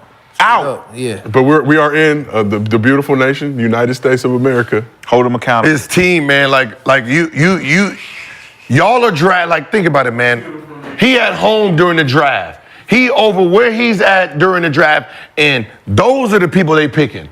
Luka, what do you think about this? I don't fucking know. The fuck do I know? I didn't watch like tell me, how many times have you gone into the draft and you knew who we was picking? If you a student of the game, you're supposed to. Nobody. You're supposed to. You're supposed to. Who you Especially want if you care about the organization and the team that you're gonna have. He's 24. No. 100%. The top players is looking like, hey, who we got? Who is that? Who the fuck is this? Yeah, that's Hey man. Who the fuck is this? Why y'all pick him? Why y'all ain't pick him? After. This the guy. Why you? Say it again. Conversation. Why did you pick him? That means you already picked him. That means he already on your team. That starting motherfucker already on your team. Too late. Too late. It's too late. Listen. Right? You think Kobe picked the players that he wanted on that team during the draft? Don't matter. It do. We're hoopers. So you get the team that you got with the players you got. And what happened? Accountability. They last place. Accountability. They last place. They made no playoff because this is the group they got. Are you gonna play defense or not, bro? Are you gonna lead by example or not? Want me to tell you how sorry teams are? If your best player is averaging 35, 34, 33, that lets you know how good the rest of your team is if they got to average. Like, people don't take that in consideration. When you're averaging, if you got a player that's averaging 36, 35, 34, how good is the rest of the players that he can't even delegate to them? When Kobe was averaging 35, how did that team look? When he won those 2 championships, how much did he average then? When he got Paul Gasol and all them, what does his average look like then? Because he had better players around him. So he don't have to average 35 or 36 points a game. So the fact that Luka's averaging 34, it lets you know what he really has on the roster. Kobe's still playing defense. And it would never be an excuse. It was never an excuse for Kobe. Yeah, his defense was great when I gave his ass 60. I'm not going to play no defense. That defense was amazing. It was just like Sengun's 45. And he made all teams. It was just like Sengun's 45. One time. That was one time. One time in history. One time in history. Sengun? Yeah, no, the 60. One time. All right. On Kobe. All right, let's take one time. So you can say he played defense bad one time, but that nigga showed up every night. And then he wanted to guard your ass because you was high and he knew how dangerous you was. Yeah. That's what we talk about. We're not talking about the excuse. You're not going to shut everybody down. You're not going to shut everybody down. So I'm going to take the 60 out. Yeah, 45 another time. Let me take the 60 out. And then my average against him, 33 points. Okay, that's great. Without the 60? And that's still just one guy, right? We're not talking about the whole league. We're not talking about regular niggas like me going by Luka every hey, lunch meat, come here, Luka. I'm going to have 30 tonight because it's Luka. I'm not doing that against Kobe. Like, come over here, Kobe. No chance. Nah, it's another long night. Come on over here. It's a long night. LeBron James, come on over here. It's a long night. But that's the difference. I knew this thing. This was my understanding of defense, right? Whoever the best defensive player is on a team, I want him. The reason I want him is the best defensive player has no help. Most times, yeah. Most times. The weakest defensive player, what? Always have to have. Always has to have help. So if I'm going to go against the worst defensive player, everyone's in position to help him. No one's ever in position to help the best player. So therefore, once I get past the best player, no one's ready to help. So I'm going to go at Clay, not Curry. Because if I'm going at Curry, Draymond, Clay is ready to help. If I have Clay, nobody's in position to help. But that's what good defensive teams do. They don't send the best defender at you. They send the subpar guy on you, and they let the lurker, the Mike back, the middle guy. Hey, listen, we got your help, bro. We know it's going to be a long night, but listen, make everything tough. And once he get past you, our second line of defense is going to be there every time. In the fourth quarter, you put the best guy on him. Now we're going to wear you down a little bit. I want the best. That's why I said I don't want Rip Hamilton. I'm going to just go at Chauncey. Because Dallas can't figure this out. Because the defense is not designed to help Chauncey Billups. The team defense is designed to help the others. Rip. But we got Tayshaun. Tayshaun, when he But get I'm gonna real go at tough, Tayshaun, but when I'm it gonna get go at tough for Tayshaun. both of y'all, we seeing Tayshaun out there, and we say, hey, Rashid and Ben, you help Tay as much as you They're not can. gonna help Tay. See, But they will if Dallas they have need to go to. get some 3-and-D. We will Defenders. They see. might need man, to go first get of all, some, they power for. They had a power forward that was 6'4". Let's just be honest. Used to. Like if you want to help Luka on defense, you need to start getting the back line and look like 7'5", 7'3", 7'2". They've been trying to get Euros back there. They got Matt Kleber and What's so funny is when just ain't got guys. When Unicorn was back there, it didn't look like his defense was that bad, right? Not It was. Unicorn will clean some stuff up. Clean, though. yeah, clean. But they had him stretched out because remember back then he was the only 5 and they was pushing him out. I don't know. Luka's It wasn't defense. this bad. No, Luka's defense didn't look that It bad was when he bad, had but when it he had wasn't this bad. when he had him and who else was back Tyson there? Chandler was back there, Chester too. back there. Yeah. Nobody That was questioned his old defense. Tyson. That was the old Tyson. I know, but But what it I'm still saying was is his defense didn't. His It didn't defense look wasn't bad. questioned out. Yeah. His It team wasn't is so that low. small. It wasn't as low as Josiah just read. That defense wasn't that low right Well, that's and think about it too. It was his first 2 years in the league. He was still actually trying to prove that he could play in the league. So he was actually playing some defense a little bit. Now he's gotten comfortable. Who? Very comfortable. Luka. He's The gotten team, very man, comfortable. I look at when I look at defense, man. It ain't about a player. It's about what does the team defense look like? So you blame Are you even JKidd. capable? That's what you've What? been saying the whole time. No, kid. No, I'm talking about the people on the court. What is the people on the court? The schemes. If your back line is 6'4", 6'5", you're not stopping me. Like if I'm going down the lane and I'm looking at Tallest guy, 6'6". you're a 6 guy. What do you do when I'm jumping? I learned that from who made me learn? LeBron James made me learn that in the playoffs. But that's not their Right? lineup, though. LeBron James made me learn that in the playoffs and after the series. When I'm looking back at tape and I'm like, how the fuck did they beat us? In game 1, what I learned was this. When LeBron wanted to come in the lane, he gave his coach that look. They sub out Elgauskas. And y'all sub out. And we sub out our big man. Now LeBron James is the biggest dude on the court, and him and Larry Hughes is hitting that rim. Because when they jumped, Michael Ruffin back there, 6'8", 6'7", he ain't big enough to guard them. And I realized that was going on, that he wanted us to remove all the bigs so he can come in there and he's the biggest dude in the game. The sub was Rashad. No, Rashad was the 4. He subbed in for Gauskas. No, sometimes. And then, but when Rashad went out, we put in Michael Ruffin, and we got smaller. And I was like, and then he just coming in there at Willie. Nobody can block his shot. Like, fuck. Dallas get taller. Dallas need to get Gotta taller. get Get taller. some more athletic defenders. They think offensively. Mark Cuban is thinking too offensively all the time. You hear Mark Cuban, he's thinking too offensively. That's because Luka's good for business. Luka's great for business. Yeah, great for business. We will He good see for how the winning. Mavs Luka play the out. Don. Look at the Don. Let's Taking that keep, 53. let's keep this thing moving to the East Coast. Luka start playing. Hey, Luka get that 4th foul. You be like this. For sure. That ain't what we pay you for. Let's move this over We to ain't paying you to play no defense. move this to the East Coast. Jimmy Butler has made it clear that his approach to the game shift as the season goes on. During a recent interview with Chris Haynes, Butler talked about playing the long game each season and turning into playoff Jimmy after the All-Star break. So he said the following: "You mean how can I turn into the greatest basketball player in the world all of a sudden? I don't know, man. I'm just different. I think this is when you're supposed to be playing your best basketball, and you have to find a way to get your team to win these games when you're talking about the playoffs coming around. But even right now, you're getting everybody into their roles. You're getting into a rhythm. And with my music, I'm getting in my rhythm. Speaking for myself and everybody else in this locker room, we want to win. That's our focus." So the Heat are 6th in the East right now. And they're in the midst of 7-1 in their last 8 games, but those are wins over the Pistons, the Jazz. The only L they took in that streak is to the Nuggets. They also beat the Blazers, the Kings, Pelicans, Sixers, and smacked the Bucks.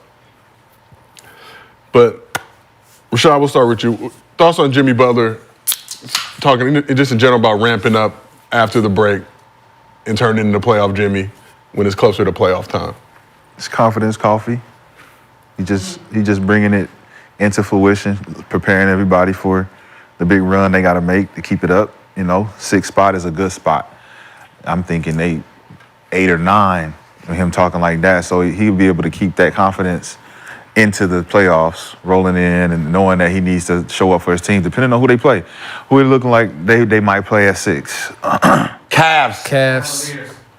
Right now, Let's say could be Cavs, could be No, we're Bucks. not just gonna say if they Cavs. if they move into 5 or they move in to 7, who are their potential New matchups? York or Milwaukee. So they got Bucks, Cavs would be their most likely first-round matchups as of right now. They're in the 6th spot. So we're looking at maybe a rematch of the first round Bucks Heat I do not If want they can that. somehow- with Giannis. not That's want- with Giannis healthy, right? So they're most likely matchups right So now. we just gonna take away the fact that who they playing and just try to make up our own No, because scenarios. it's early. 6 is early. So let's say they lose a couple games, they go drop. No. to We're 7. gonna It's talk either- about what they play now. They playing Cavs. They playing the Cavs. I'm looking at Cavs being a dogfight matchup for them. And playoff Jimmy gonna have to show up. He ain't gonna have no. There ain't gonna be no. He always does, I ain't though. feeling Heat it. in 6. I ain't feeling. He it. always does show up. So if He, if he turns into a top 5 player in the game when in playoff time. It's he like, has to do it again. well, I like to go with what I know, and I've seen him do it. So I believe and trust that. I believe and trust no You matter put your who they faith play. in Jimmy Buckets. But for sure, Jimmy and Bam and Spo, Spo gonna have the coaching advantage on anybody. Well, guess what? Fuck Miami. Watch your mouth I'm over done there, with the man. Heat. There's war in here. I'm with the Celtics. Former I'm with the Heat Celt- fan. Fuck them listen. Heat now. Hey. I done changed my team we about to have and war Jimmy, here. all that Jimmy shit down there. Listen, emo, show up with that perm against them Celtics this time. That's Think how it's he gonna show be up in the sweet. playoff. Just show show up We got a Raised different up. fan this time. So, Gil, what do you think about Jimmy's comments about ramping up as the playoffs get closer? It's a contradiction to everything that's been going on in life. Why is it a contradiction, Mr. Arena?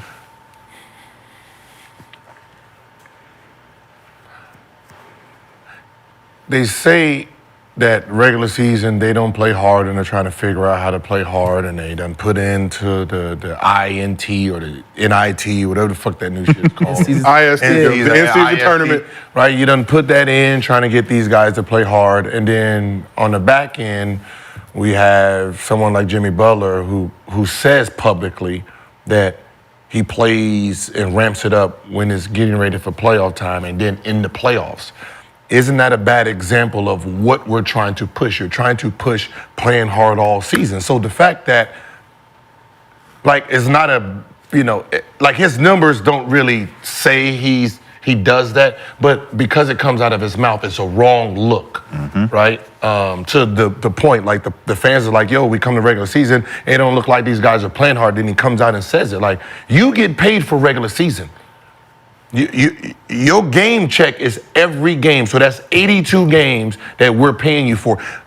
The playoffs, cool. I appreciate the playoff atmosphere. But as an owner, my check is for the regular season. This, when we say you get paid $55 million, this $55 million is 82 games, not the playoffs. So you telling me that when you at work, the workplace on my dollar, you don't play hard? No, he taking it to another level. But you lunching. But what You I'm saying is, you averaging 20 points a game on my $55 million, and then you turning 35 a game on some playoff shit that ain't got shit to do with me. You know what I mean? But that's I don't like the yeah. I get it.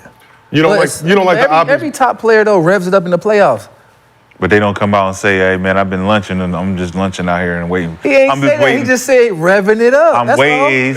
all. Bron has said that before. He get ready. Yeah. The goal is to be ready for the playoffs and be a top tier for the playoffs. That don't mean he was lunching. But Jimmy that just means it's said- another level I could take it. And we to. talked to Phil Handy. but that's what I'm saying. I just don't like the optics of how it looks. The vocalization of it. No, he said it. He's literally said, he's come out of his mouth and said, I don't really take But that's the why I say regular you can't- season serious. I He don't take said the that. first half until after the break, then I ramp up, turn into playoff Jimmy to get ready for playoffs. So, Gil, you don't like the optics of it, but is that a good way to approach the season For a vet like him, for a star player? for a veteran star player. Publicly, no. That's what I'm saying. Publicly, you can't say this.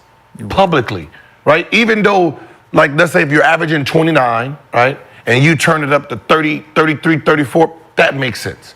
right? But you're saying you're averaging 20 in the regular season, and you're going to 35, and you publicly say, yeah, you know, I just coast through the regular season to get ready for the playoffs. Yeah, that's tough. Yeah. Like, come on. And that's exactly what it be. Not on my, nigga, this He is my averaged like money. 20, and then he rev it up to like 35 in the play. Like, this is my money. Think about your I'm paying standing. you, I'm writing this check. You at number 6, Could have made and you could have been 2-3. If we play, like you fucking up where we are. Now think about if we lose in the first, second round because of where we were sitting, because you decided to be 20 and not 28. Let me tell you something about Miami though. They don't only care. care about the playoffs. Yeah, see? Pat Riley, it's either win or it's misery. That's all. That's the only language that they speak. And it's either we win it all or it's misery. And so the regular season is to get us ready to play for the playoffs and win it all. However it looks. So if we gotta rev it all the way up just to make it there, we do that. But if we get to, coast and turn it up, whatever the result is to get to the end result, that's the thought process. So he reached the finals last year, but are they playing with fire with that mentality? AFC last year, we're blessed and fortunate to get Giannis hurt. It's only been one team that won more games than them the last decade. That's Golden State. That's Okay. it. When's the last so what time- they've been doing has been working. When's the last time the Heat won? What? Championship? You looking at it. Ready? He's the last What year? 2013, 14? 7. 2013? Oh, it's almost 10 years. But I mean, they haven't had no championship talent. So I'm just come on, asking just a simple question. This has been 10 years. Yeah, 12, 13, Right. over 10 years. They've knocked on the door though. I'm just saying. I You just- knocked on the door? No, I'm You just know- saying, I just don't like Like Uber Eats? Like Uber Eats, they I've knocked on knocked the to the door. I'm just saying, 10 years ago. yeah. Yeah. I'm not on the team now. Did y'all move places? Y'all moved? The door ain't there no more? Hey man. Is it a window? I'm just It's a saying- window It's now. field now. It's a window now. They changed the code. There's only been one team more consistent over these in terms of time. playoff wins, right? That's what I'm Golden saying. State. So whatever they doing has been working them, giving them a chance to win it. Even though they haven't won it, they've been knocking on the door with the talent that they have. Is it because you don't take the regular because they're season healthy. No, serious? they just don't have Is it because you don't take the regular They season don't- serious? they don't have I mean, it. listen, Do they wait because they wait to ramp it up? Two of the They last helped you 4 at the right finals, time. though. They helped. No, you. that's not like they don't have the talent. I just said Don't vocalize it. is what I Gil's just don't saying. vocalize. Yeah. Don't Yeah. you know what I mean? Don't like it's like women say. I know he's a basketball player. I know he's going. Just don't tell me you're cheating. Right. Don't Right? do it Just fake. do them. If it just do what you're gonna do, I'm gonna pretend I don't see it. Right? You know what I mean? So that's the idea. Like, don't say it out loud that you don't go hard until, because the fans is like, I came here to see a Yes. dude go hard when they had a Michael Jordan.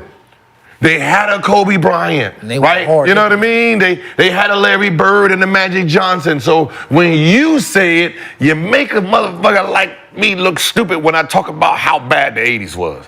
Because they're going to say, well, hey, hold on. They played hard. They played hard all 82 games. And you I talk got to about- sit here like this. But you talk about Heat culture as well, right? So shouldn't that be a part of the culture, playing hard? Everybody do play hard. They do play hard. Everybody play hard. But that's even the thing with Practice Jimmy. He made those everything. comments, but the comparables between the first half and second half of the Yes. season, not a humongous difference Yeah. No, in that's terms it. of output. What you said is there, when you look at that, like when he first said it, like a while back, I looked at it and was like, oh, he's trolling. But don't say it. Yeah. You know what I mean? gotta lie to like the that's- people? If Luka came out and said, yeah, I don't play defense to the second half of the season, then I ramp it up when I get the playoffs, everybody's gonna be like, oh, no. So you ain't giving no effort on defense until you get to the playoff? Yeah. You see how bad that will look if it came out of his mouth? When I heard him say it, I watched the game and then I'm looking and I'm like, what the fuck is this? Because I see it. I see you get in the lane, have a layup, and then throw it. And I'm like, what is he doing? Why is he doing that? He getting and it it's- ready. So it's like, all right, I see what you're doing, but if you get there and you don't take it to the next level to win it, it's because you've wasted a lot of this ammunition during a time when you could have been intimidating guys. You could have been doing a lot of damage during the mid-season, and now you get here and it's like, well, you got to deliver on this, what you just said now. Granted, most of the time they be injured a lot of the times for the Heat, and they be healthy at the right time. Jimmy be in and out the lineup. Dunk, like over the year, heroes in and out the lineup. The only one that be in the lineup constantly is Bam. And that's why when we had that discussion, I was like, hey, Yeah, you're right. Bam is always solid. You're right. So I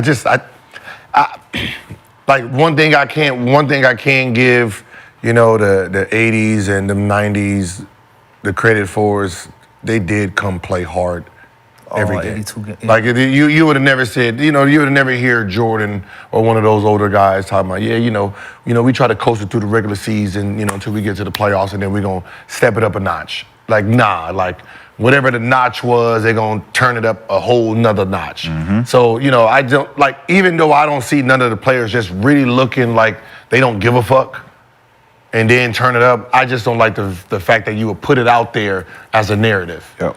Agreed. And the fact that the media doesn't call it out is the horrible part of it. When we do have an in-season tournament, that is because of this type of thought process. So That's a fact. That's it. But nothing against, Jimmy, because I know he goes hard and he takes everything serious. Well, it's like when Giannis said he doesn't watch film. We know he watches film.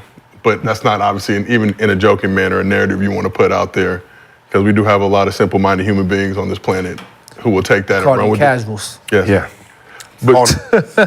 Call it basic media. Yeah. The casuals. Unlike Gil's Arena presented by Underdog Fantasy. If you have not done so already, download the Underdog Fantasy app, use promo code GIL, they'll match your first deposit up to $100 and give you a free pick-up.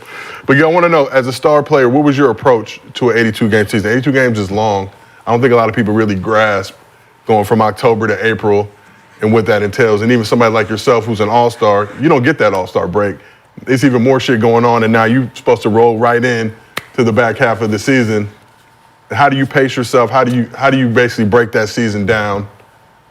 I never went into the season like breaking it down like 5 games, 10 games, right? That's what coach does. Like for the most part, it's game by game, West Coast trip, right? It's when I played, it's when we went to like those dull cities, like back then, like not even in Minnesota, but like a Memphis or one of them that the team sucks. There's not a high level guard. I got to sit there and try to convince myself. So I'll come out the game and then I'll say that old Larry Bird line, right? All right, y'all, we're going to treat them like some hoes. We're going to get a little ass and then we're going to get out of here. So one of them can say, oh, hell no. Then I get my fire. Because, when we played against the Lakers, we played against Miami, we played against that Boston team when Kevin Garnett and them got their Suns, our motor's already going, right? So for the most part, when we're going through the season, mentally, I'm trying to stay with the same routine, right? Be as consistent as possible, stay with the basics, make sure I'm doing my everyday thing, make sure the team is functioning. But you're right, there were some games where Jimmy would say, all right, I got this wide open. He's been off for a little bit. Let me go into the game, trying to get him involved, right? And then at the end, I'll try to turn it up. So there was games where, you would not go as hard offensively trying to get, one of your guys, involved. But for the most part, you're trying to win every game. But for the most, it's. But after All-Star break, you did lock in different. It was a playoff lock in. And then when the playoffs started, it was like a whole nother level of, all right, everything get cut off. All distractions are gone. There's, you know what I mean? That's the difference between like a regular season and playoff. In the playoffs, it's only about the playoffs.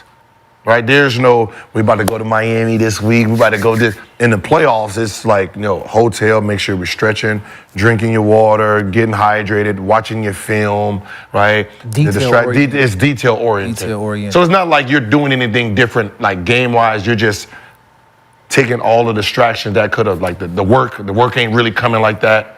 No work, okay. Nah. The work is shut off. It's important, but just in terms of, like I said, the grueling aspect of that season and now making sure you have championship, enough. so I But even for North, how did y'all, yeah. But making sure you have enough to make that playoff push. We did a build-up type of thing in Miami. So early in the year, like we always go hard, but it was about establishing habits. So we would our playbook would be only a certain amount. We would work on certain plays, certain coverages. And some games we wouldn't make an adjustment. We just do that just so we can master it. And like sometimes Spo would not make an adjustment on purpose. Like, people started downing, people started like being in drop. We was a show team. We would show a lot. And I was always over, never under, except for like specialty guards like Rondo and stuff like that. So it was always what we would call the harder way, the more difficult to take more effort way. But that was to get us in habit, in training mode. And so when we got to like the second half of the season, like conditioning part, like the vets, you could tell the vets will start doing a little bit more on the treadmill, you know, getting their cardio up ready because, you know, guys are going to probably start playing more minutes. The rotation sometimes will get shorter as we get closer to the playoffs. So now you got to make your mark on the team. So like, can coach trust you? Are you going to be in this top 8, top 9 rotation or are you not? And so then the cold tub, you start focusing on that because we know who we about to have to start playing. I know for us, we knew we had to go see Indiana, Chicago, Boston. Those was going to be 3 slugfests, all of them. And so we started preparing our bodies and minds for that. And for me as a role player, I wanted to make sure I was in the most tip-top shape. So the closer I got to playoffs, the more weights I was lifting and the more conditioning I was doing to make sure I could press full court, to make sure, you know, I'm only going to play 20, 25 minutes. I could play 25 max minutes, like balls to the wall for 20, 25 minutes straight. And Bron and them would make sure their shooting touch was on point. Like the closer we got to the end of the season, D-Wade, Bron, Ray Allen, they would be in the lab. You know, they always shot extra shots, but they would be very specific in how many shots they would give to make sure they got the best shooting rhythm. Even in the game, they would take almost more shots later in the season to make sure we was going into playoffs, they had rhythm. Like they would even take tough shots, like just to you know, to work on their shot making ability so that, because you know the playoffs, sometimes they know the plays. It's just a matter, can you make the shot on the defense or not? And so they would, as the season would go on, they would start working on their repertoire. D-Wade to start working on that double head fake fadeaway off the glass CB. You know, he'd be real technical in his positioning, and so that's how we rev it up. It's not that we didn't play hard in the regular season, it's just that the intensity, you know, it's a certain intensity when you're playing for the marbles. And when it's like, we win, it's good, we lose, it's a failure of a season, that's a tough, for us in Miami, that's what it was. If we won, great. We lose, you suck. It was the worst ever. And so that's how we revved it up. They didn't win over there, man. Okay. Rashad. They ain't win over there, man. Hey, I'm not that far. I'm not that far in front of you. I'm not. Our preseason. I'm not that far in front of you. I'm just They call me Raphael. They call me Raphael in the chat. They are calling you Raphael. I was Kung Fu Martin, man. Raphael, leave me alone, man. They called you Dragonfly McKenzie. Baby. McKenzie, I was just right in front of you, like I lasted just a few more games in front of you. McKenzie make it to the play. Black man for sure. It was like, yeah, Gil, you made it to the playoffs? Yeah, I just had 4 more games. Shit, You played 82, I played 86. I got nothing to contribute to this conversation. Yeah, I used to cook Cleveland. Pass the torch to the next conversation. I ain't got shit to say. I will be watching. I didn't win nothing either, boy. But I knew. I mean, like, you know, like playoffs was different, man. And I'm not even gonna lie, it was. Yeah. That intensity was way. Like even when I went to go, this is you're talking about like 20-year-old Bron, dog. When we was playing him in the playoffs, and you know when we over there gambling, right, and he watching, you know, the TV with the screens with the extra screens inside of it, and he's sitting there taking notes, and you just like me, I'm like none of that shit gonna work, right? But the fact that I remember him doing it, like, oh, he got our game here, he got other games that's going on. He's watching Detroit, he's watching, you know what I mean? It's just like, yeah. It's like a mental thing. Yeah. It's like a mental thing. Because even though he's watching our series, he's watching the other series too, right? So you can just only imagine, that means someone taught him to do that, right? That means the Kobe's and the LeBron, I mean, you know, the Kobe's and the Jordans and all of them guys was probably on that same flow. Yeah. All right, well, let's keep this thing in motion. NBA dunk contest used to be the highlight of All-Star Weekend. This year's version left much to be desired. 2-time All-Star Zion Williamson is willing to participate in the event next year under one condition. I got to do my part and make the All-Star game. If I'm in the All-Star game, I'll do the dunk contest. But if I'm not doing it. Well, get in shape and be an all-star then. That sounds like No, don't do that to him. Yeah, because he's an all-star if he in shape. Yeah. Hands down, everybody's voting him all-star. Come in the season in shape and get an all-star game. That sounds like a threat to me. Cause he'll win it. Yeah, give me. He'll win it. I don't think Norris know he'll show up to the show, and he'll put his hands on you. Yeah. His Zion will pull up. His hands are like they were in shit. when he put him on, We were out. I heard what you were saying. I heard what you were saying. We were out in summer league. We were doing a show at the Blue Wire Studios at the Wynn. They got a big glass window that anybody can see in as they're walking through the hotel lobby. He happened to be walking through while we were in the midst of another glorious episode of Gil's Arena presented by Underdog Fantasy. Whoop, whoop, whoop. and we was talking about him. Saw Gil. In the moment. Like he Saw was probably Gil. watching it. Oh, these niggas. You got scared? Nah, just you know how like somebody put your hand on your shoulder? Like, ready? That little grip, like, oh, wait, hold on. Or kung fu shit. Whole shit started going down. I heard what you were saying, huh? Came in looking like Debo. James were tucked in. We had some gentlemen's cut, courtesy of Steph Curry. Started flowing in the aftermath, but I want to see him. Mount Zion. Like, that's what the shoe, everything. That's what we want to see. Hey man, they keep talking about my hat, man. All right, man. Look, all right. Gil, don't let the chat bully Nah, you. man, the chat know. I don't know. Wear what you did, Gil. There you go. Right. Oh yeah, you gotta show that. Oh wait, that's your autograph on? Yeah, yeah. like the All-Star baby. I told three. you. I sign my own checks now. All right. Sure. Just got to get the Can't be G right. letting the chat do that shit to you, man. You know, chat. They right. They can see. Fuck. I was already insecure about the hat, and they were like, "Why don't fold it?" You know what I mean? And Talking so about when the rim, Gil. You sitting it at was like, just turn it around. Got it. You sitting at your house. We sitting at your house. Got it. Hey, thank you, chat. They Turn it around, They sitting baby. at their house. Right. Whose house is better? Somebody said, Gil, it's not the 2000s. Stop wearing your hat like you about to shoot a music video with Chingy. There's the nothing one- wrong with shooting a That's music video exactly with the one. Chingy. That's exactly the one I see.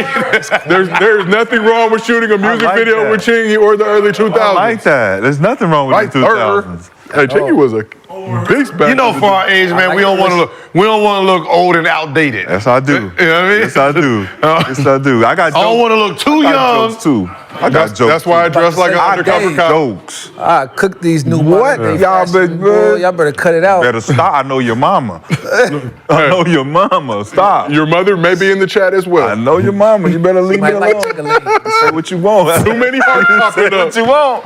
Say what you Might like want. Chingy. I'm telling you. Nah, but for real, man, we want to see it. Zion. Chingy or Zion? Zion. What do we want? Zion. Okay, Come on, make come sure on, Zion. Zion. You wanna see Excellent. Zion? That'd be good. That'd be Zion, we that'd wanna be see good. you in the dunk Man, contest. Zion and Get an All-Star like game. you know what? The the dunk contest could be revived next year. As Zion, Jalen Green, Ja show up. Those three right there. Man. That people would be like, I bet. The dunk contest is back. That might make Zach LaVine want to jump back in it. We might get blessed with a real one. Yep. Aaron Gordon. Aaron Gordon might jump back in it. You know what I mean? It could either end racism or increase it. Mac McClung, two-time champ. The man is in the G League. But Zion needs to get to that All-Star game. I appreciate him for saying that. Yeah, I'll do it. Because I'm sure if he's not in the All-Star game, the hell I'm going down there for. I'm going to go down there. I want to see him just going shatter a down there. backboard. But let's talk a little bit more just about what Zion's doing on the court this season. I know y'all saw Stephen A. Smith get packed up by the Pelicans account. He was going a little too hard on Zion. Has been watching enough of his games. A man has been doing his thing. Zion been the subject of criticism the past few seasons as he's battled injuries, some off-court issues. Some work-related, some health-related. But he's been playing well this season. He's averaging 22, close to 6 rebounds, 5 assists. But more importantly, he's appeared in 51 of his 62 possible games. Pelicans are holding down the 6th seed in the West right now. During a recent interview with The Athletic, Zion had this to say about his commitment to the game and his squad. He said, people don't understand how much I really love this shit. I pour everything into doing my best for the team and for the people who support me in New Orleans. I mean, when we talk to him, man, you can see that he was passionate about the game, right? There's just some times, man, that when you're given everything with no guidance, with no rule book of how you're supposed to be a pro, you can get lost to the elements, right? And the elements for him was, food and hoes. Nah, why'd I say it like that? In that order, Gil, or I don't know. It's probably a combo. Going to dinner, you know what I mean? Don't say hoes no more. Work. Thank you. Okay, so work. Food and work. Right. Those were his two vices, which those are not that bad when you think about, yeah. You know what I mean? Like the things we know. So, those what he has is fixable, and that's just maturity and trying to really understand that, both can take you down just as bad as the rest of them. And, when you're talking about, in-season stuff, calories is a big part of the season, right? Calorie intake, because as hard as you're going, you're not, right? You have more off days than you have game days. So, that's why I said I gained weight during the season, and just from drinking Gatorades on the bench, right? And I'm jumping on a scale like, wait, what the hell just happened, right? So I had to like dilute it, get the G2 and dilute the G2, right? So all mine were like G2, technically G1. Basically half water. G1. Yeah, so there's a G water. That's all it was. It was, with electrolytes in it, just you know what I mean? So, you have to be cautious of what you put in your body while you're playing also. Calories and Mallories. The thing is, though, we have access to all that now. What? Nutritional help. Yeah, we didn't before. I mean, you got access to all that. There's other veteran players, that's willing to help you if you reach out. If you don't have too much pride to reach out, I don't think it's no excuse. I think he's a talented player. He's a supremely talented player. He's a top 10 player in this league when he's healthy and in shape. Nobody's like Zion. He's one of the most, like how you got a LeBron, how you got a Victor Wemby. Like Zion is in his own category as a specimen, as a player himself. And so, and we want to see that as basketball, enthusiasts, as basketball purists. We want to see the best in shape, in their element, so that we can enjoy, the game. Tell them how you feel. But it feels like with Zion, he got a lot of heat and was getting a lot of criticism after the in-season tournament. Pelicans got smacked up by the Lakers. But this squad currently 5th in the West. Now they playing well. 5th in the West. Does it seem like people just forgot about? I mean, he's not being talked about in the national media enough for what he's been able to accomplish this season. But Brandon Ingram is the man on the team right now. And so he's playing right now because he had a slow start to the season. Ingram took the reins. Like, you know what? I got it. And so he's just playing his part. They're winning, so there's no need for him to be selfish and try to be like, you know what, let me get back to my normal average of 27. Yeah, but that two-headed monster right there, Zion still leading the team in scoring. Brandon Ingram, I think, right below him at Zion at 22, Brandon Ingram at 21.7. Ingram's playing amazing too, but it just seems like those dudes are getting lost in the shuffle when you talk about the Pelicans being 5th in the West right now. Consistent. They're just playing. They're playing good enough to win, but not good enough to catch anybody's attention. I don't think nobody really want to play them, though. I think, like we was talking about the other day, 22. What's Brandon Ingram's average? 21.7. 21. So they're both at 22. Right? That's average. That's nothing.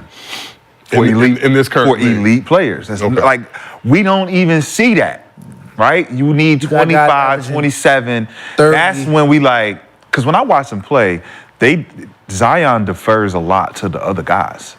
And he has to force his way to get to his 22. And those forced points that he's getting is, all right, I know I got to get to the bucket. I know you can't guard me. Boom. But that can happen throughout the whole game. And if you're getting 3 buckets a quarter, that's 24 points a game. Just 3 buckets. Be in shape. You know what I'm saying? Like you said, if you're in shape, it's eyes closed, right? So even for BI, 21 points a game, you are elite.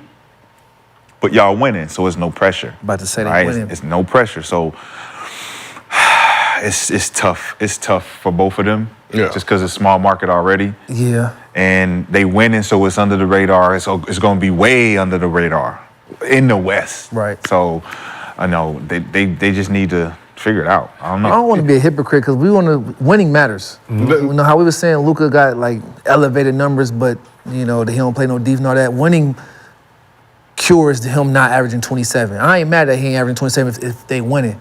It's just how he's getting those 22 points. The motor can be, you can tell, if you watch the game, you can tell he can take it up to another level if he's in a little bit better shape, is all I'm saying. Do you think he's conserving himself a little bit because of he needs to play a certain amount of games this year? For sure. Doesn't he have like a clause in his. No, he already missed that. I thought he missed that clause already. No, I think it's like over the next couple of seasons, I believe, if he hits a certain threshold of games. Because he's playing, all his money ain't just guaranteed. Like, you got to make a threshold. Weight and amount of I thought games. it was the weight thing that he missed already. No, It is not. Well, so what it is it's not the last 2 or 3 years is not guaranteed because he missed That's what games I'm last saying. year. So now now he's still playing like as a restricted free agent. Yeah, it turned his salary from guaranteed to non-guaranteed, I think, for the next 3 seasons. Yeah. That was the thing that you're saying conservative-wise is in the back of his mind. He already fucked some shit up. Yeah, I got to be healthy. I got to make sure I ride this thing out. Yes, sir. Get some solid numbers. Continue. You know what I think we don't pay attention to them is because him and B.I., they're doing exactly the opposite of the metrics of what the NBA is right now. That team shot 49 threes last game. Between them two, they took 1. They don't shoot threes at all. They don't shoot threes at all, right? So it's not, you know what I mean? their strength. Yeah, they're just playing to their strength. So it's like one of those teams that they shoot a lot of threes, but the 2-star players don't. So it's not sexy to what. It's not entertaining. Yeah, it's not They entertaining. turned it to San not very Antonio. loud. They turned it to They're not very loud at what they're doing. So they need to somehow create. Which I'm cool with that, though. As long as you win and getting the results you want. Yeah, but it's I don't like the whole everybody play the same way. I like when there's diversity in the league. But they turn into Memphis, where it's like, it's grind and grit, small market, and it's not entertaining. So it's like, where do you find yourself not on TV? You find yourself not on SportsCenter. Right. You find yourself like, oh, we just got a couple highlights of y'all doing what? Because you're not shooting threes, But they winning. but they winning. Don't we prioritize winning? I prioritize Nah, but that's what I'm- overall, so I'm that's- cool with it. No, for sure. And Keep but I doing know your what you're thing. Just get in shape. Jay, what I hold in your hand? Yeah, you can't be Now, out. someone said I dress like an AAU dad on Saturdays. Brother, that's what I did every goddamn day. Hey, can we get you a Bluetooth? If Hey, we no, get no, you a it's so funny. Bluetooth, Hey, they be saying I be dressing nice at the games, though. if we get you a Bluetooth and a bag of chili cheese Fritos, Damn. I had a Wizards jersey. You will in high have it school, locked the up. MJ Wizards jersey, just like that. I was going to wear the MJ's, what's the name jersey? They were questioning the jersey earlier in the show. They said it was Fugazi. Somebody in the chat had to. No. Nah, that's a hardwood classic. That's Hardwood classic, baby. That's my That's point. Mitchell and Ness. Somebody in the chat had to point out That's the a man's Mitchell wearing his and own Ness. jersey. That's official. Mitchell and Ness right That's there. because my hat just came out, y'all. My hat. They were I know. playing Marshall's clearance No, rack. what I'm saying. All y'all I'm saying- Twitter fingers, man. No, what I'm saying is today, Washington is about to be sold out. And not because of the players. They're trying to get the hat. They need the hibachi. Y'all just promoting trolling in the chat, man. Every time y'all talk about what they saying. We embrace it Y'all now. Because you know why? The more people in the chat, the bigger the chat. I'm not that drunk. I mean, Twisted Tea ain't that. Okay, you're right. Twisted Tea was responsible for some of the comments Gil made earlier in the show, so we will be dealing with that obviously afterwards. But again, Rashad, to your point, you're saying Zion, if he was at 25, 26, 27, kind of what his standard averages are, he would get a lot more attention. But we also talked about, we bashed the dude for not playing, not us, but some of the media bashes him for not playing, talks about his weight, talks about his work-related issues. Now he's doing all those things. Under the radar. I don't want to say nothing. No work issues. Give credit where credit due. No work issues. I mean, he's having a great year. He's playing solid. right? He's solid. He's been there. He's been healthy, and that's really Been that's all available. that matters. Yeah, he don't need no attention. I think the way he's played it has gotten the attention off of him about all the negative things, so he could just fly under the radar. I just think that when you're at that elite level and you want to make the All-Star game, it's got to look a little different. Still only 23 years old, though, which I think gets lost in the sauce for what a lot of people are talking about. B.I. only 26, I think. So that core, C.J. McCollum obviously doing his thing, Trey Murphy. They got a squad that could potentially make some noise in the postseason. 5th seed right now. If the playoffs started today, they would be playing the Clippers. Do you think this Pelican squad can make any noise in the postseason, Gil? I see you making that face at me. Anything is possible, though. It is the Los Angeles Clippers, a great team, great coach, but historically prone to tricking things off. Oh, there's hot takes, and then there's reality. Okay, hot take is, ooh, they might beat the Clippers. Reality, no. They have no chance in hell, so that we ain't even gonna put that. And I don't even like the Flippers. But I'm not even gonna let them, they not lose. Fix their mouth? Yeah, it's one is a superior team, one is a young team, right? It would take all of those guys really just playing out of body and Zion really turning it up. And it's gonna take a team effort for them in the playoffs. That's a team effort. I just don't think they're ready as a group yet. Like, those are one of the groups that'll be next year. Zion played a whole year, healthy, got into the summer, and then came back on vengeance mode, right? So they can possibly be how Timberwolves is this year. That can be them next year. Okay. Where you're like, oh shit, New Orleans is top 3 in the West. That could be them next year. Rashad, you don't think chance in hell to beat the Clippers? Nah. They just kind of like Cleveland on the East. They got a chance to make it to the playoffs, get in there. They'll get fortitude. They're not ready. Like you said, everything you said, just they're not ready yet. They don't got no real solid, dependable pieces to beat the guys who have already been there, done that. The older guys have got shit to really play for. So it's too much to prove on the West for them to get past a lot of those teams. I believe they're 2-1 against the Clippers this season. One of those wins came before the December surge. Just pointing that out. Okay. Sharing your, I know. You did. Thank you, Gil. Thank you for. You pointed it out. Let's move on to our last segment of the day, MostlyFans. Presented by Underdog Fantasy. If you have not done so already, download the app, use promo code GIL. They will match your first deposit up to $100.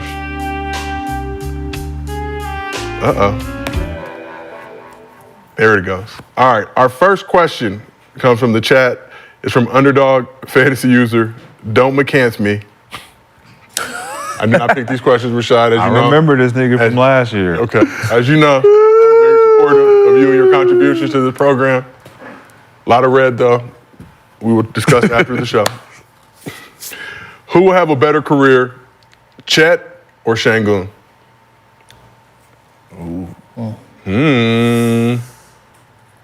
Sengun, only 21 years old. Third season. Too. That's all I'm pointing out. Damn. I don't know the answer. The reason I don't like this answer, I can't really sway, because Sengun can be the next Joker. Right. Right? He can be the next Joker.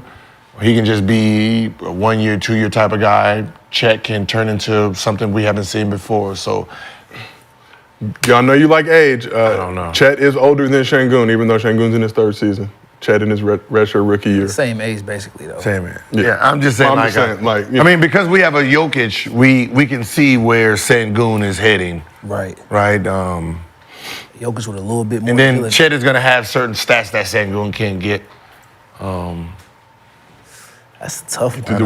That's a tough one for me. That's like asking, like, Garnett and Dirk, which one had the better career? Like, that's... Stop it. What's the answer to the Garnett-Dirk question? No, that's not the question. Okay. I want to go there. You said stop it. I just wanted to know if you had it. Sengun reminds me of Luis Scola. It's a big that can pass. He can make some moves. He got the Eurocentric ball game. I just don't see it moving past. Well, just the way that they play defense, he get away with a lot of shit. Just like Joker get away with a lot of shit. And Chet, as big as he is, I never really liked his game. So I would go with Chet just because he's on a good team. And if he stayed with that team long enough, his career would be a lot better. But in Houston, they're going to end up moving Sengun just because they're not used to keeping pieces. They're going to move around. They got stability now with they're not getting rid. They're not winning.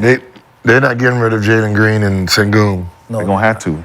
I think because of their price points and obviously this new CBA, Yeah, them two players. I mean, that's their 1-2. They got good value when you look at it from the way that they're showcasing them, but just the way that I see talent compared to talent and how I see how he plays compared to Chet.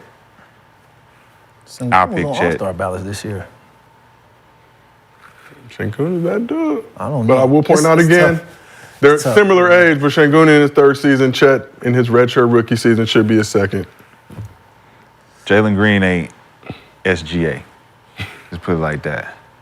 That could make a difference. That could be the difference. That is the difference. But it looked like Sengun, you could throw him the ball and say, hey, work. I don't see him giving the ball to Chet and saying work. Well, he has the opportunity to be able to say, hey, go to work. Chet is SGA and it's Williams out there. And Chet, he thin. It's a different style. They're centers, but they're just two different. Two way different styles. They're just two way different players. That's why I can't even judge on. You got us on that one, man. Yeah, y'all about to say you stumped us on that. Don't McCants me.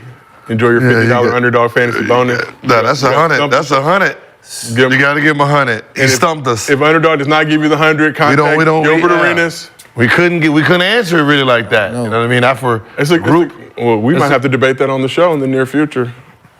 See what everybody thinks. It's like you can play. Make sure I'm not you on. You can play through Sengun though. You can play. You can't play through Chet. Make sure I'm not on when y'all talking about this shit. I'm cool On your that. off day. Yeah. Sengun and All right, so we got another question. It's a video question from Underdog Fantasy user Still Wavy. If y'all had to rank these hood classics from 1 through 3, Belly, Set It Off, and Dead Presidents, what would it be? So rank hood classics from best to worst, 1 to 3. Belly, Set It Off, Dead Presidents. That's another. I'm at where I'm at. I'm going to be where I'm be. I don't give a... Y'all remember that? Of course. Of course. Dead President. If I had to be where all my hoes want to be, I'll be confused. Yeah. I don't know no fucking Kiana. A lot of quotables in all three of those particular films. Shorty can't read no books, man. She can't eat no books. Can't eat no books. I like Set It Off. Yeah, I was gonna say so. Belly, Dead President, Set It Off. Set It Off, classic. Always wonder why Blair Underwood didn't star 69er after she hung up. But that's neither here nor there. No, Give me the order. Jada was tricking in that movie. I don't even know Jada was tricking with the boss. Mm-hmm. She had to give the boss that nookie. That's when leverage was leverage. Shout out to Leverage was leverage. That's when that's when money really mattered. Leverage. You know, that's before Birkin bag. Yeah, you want this rent money? Yeah. Yeah, you gonna stay Don't the even night. get in the car. You gonna stay the night. The whole night too. Yeah. The whole night. The whole night. I go Set It Off. I go Set It Off. Dead Presidents and Belly. Belly at 3. I like Belly, but Belly second. Set It Off, I like Dead Belly, Presidents. but it was like when you think about the production of it all, I'm like, oh, that's probably Opening, one of the best opening that's probably scenes. like the cheapest one out of all of them. Bro, don't bring no scared business. Don't bring no scared business around here, man. Huh? Yeah, I'm Belly? gonna Set It Off, Belly, and then Dead. That's what I said. Like Belly, like that's what I said. If it wasn't Nas and DMX, right? What the fuck were they talking about that whole movie? Quality acting. That's it. What you mean? That's it. They didn't talk about. What you There was mean? nothing going on. Beautiful in that visual. Count that fucking money. Count the money. Count that fucking money, nigga. Fuck is you doing? He was not counting the money. Your mans? Yeah. Your mans? As I said, it was, Your mans? like, what was the whole plot of the movie? Like, We going to go take these bricks. that's what taking bricks. We're gonna get this money. That's what I said. I had this. Gonna get this That's what I money. said. Besides DMX, I said besides DMX and Nas, we over here like Going to Africa. when you B. think about it, I'm going to Africa. Going to Africa. She's going to Africa. Lennox, come on though. Yeah. That's what I said. Like it was a good movie, but it's like Very, very vivid. Yeah, it was, Come on, man. The production was. It was the production. Each featured a robbery. They spent a whole cool $20,000 on the movie, dog. It wasn't. Yeah. Come on, man. Y'all Belly? Characters. Belly? I put it at second, so I'm You gonna put it so low I put it from at state second. to state? Who had more production, that I or don't like Baps? that shit one bit. Who had more production, that or Baps? I got the Averex on. Nigga had the Averex on in the. What you, come on, man. Come on, man. That's $10,000 production. That was $10,000 production. Hype Williams, bro. That was a music video movie. That was a music video movie, nigga. The first ever. It was a long ass music video. That's all it was. Very well stylized. 100%. It was a, but back then those were the type of classic movies, like you know what I mean. Those are the type of movies that was considered classic. Shout out to Cleon. Who ain't want a Keisha back then? Cleon from Dead Come here, President. Keisha. Yes. Come here. Let me show you how much I love you. Like it wasn't no New Jack City or no Jersey Drive. It didn't have no production Jersey like that. Drive. Clockers and shit like that. Ooh, clockers. It had you know Talk what I about mean? language. I'm taking it too far back now. A lot of people in the chat have no idea what we're talking about. Yeah, y'all young. Nah, they know. They do. Yeah. They No don't- Blockbuster. They know how to think about Blockbuster. They know how to Google. Listen, they Google because they try to check me with Googling like me against Kobe. And they don't realize my rookie year counted 2 when I got in the game for 2-3 minutes. Okay. That count, and I still averaged 24. Google it. Yeah, when I didn't play, I still averaged 24. A lot of classics you need to familiarize They be mad yourself because they go straight to Google. Kobe versus Gilbert. And I did not take into account that my first 2 years I didn't get in the game.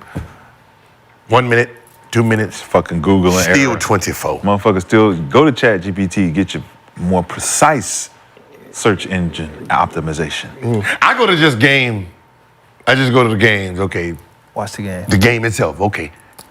I click the game. Okay, he played that game. Okay, he didn't play that game. Okay, he got in, got hurt that game. Let me. All hood classics though. Shout out Belly. Shout out Set It Off. Shout out Dead Presidents. By the way, those are not 3 of the best hood classics though. They Hood classics though. Nonetheless, I'm saying they're in the conversation. They really missed out. They could have asked. Would have been more interesting conversation. Like South Central, shit like that. Like when I think, South Central, great film. Yeah. My man Ace. Paid in full, number one. Paid in full, you know what I mean? Paid in full. Like you got some other ones out there that's a little more interesting. I'm just saying. Ray. Don't be a menace. Deuce, man.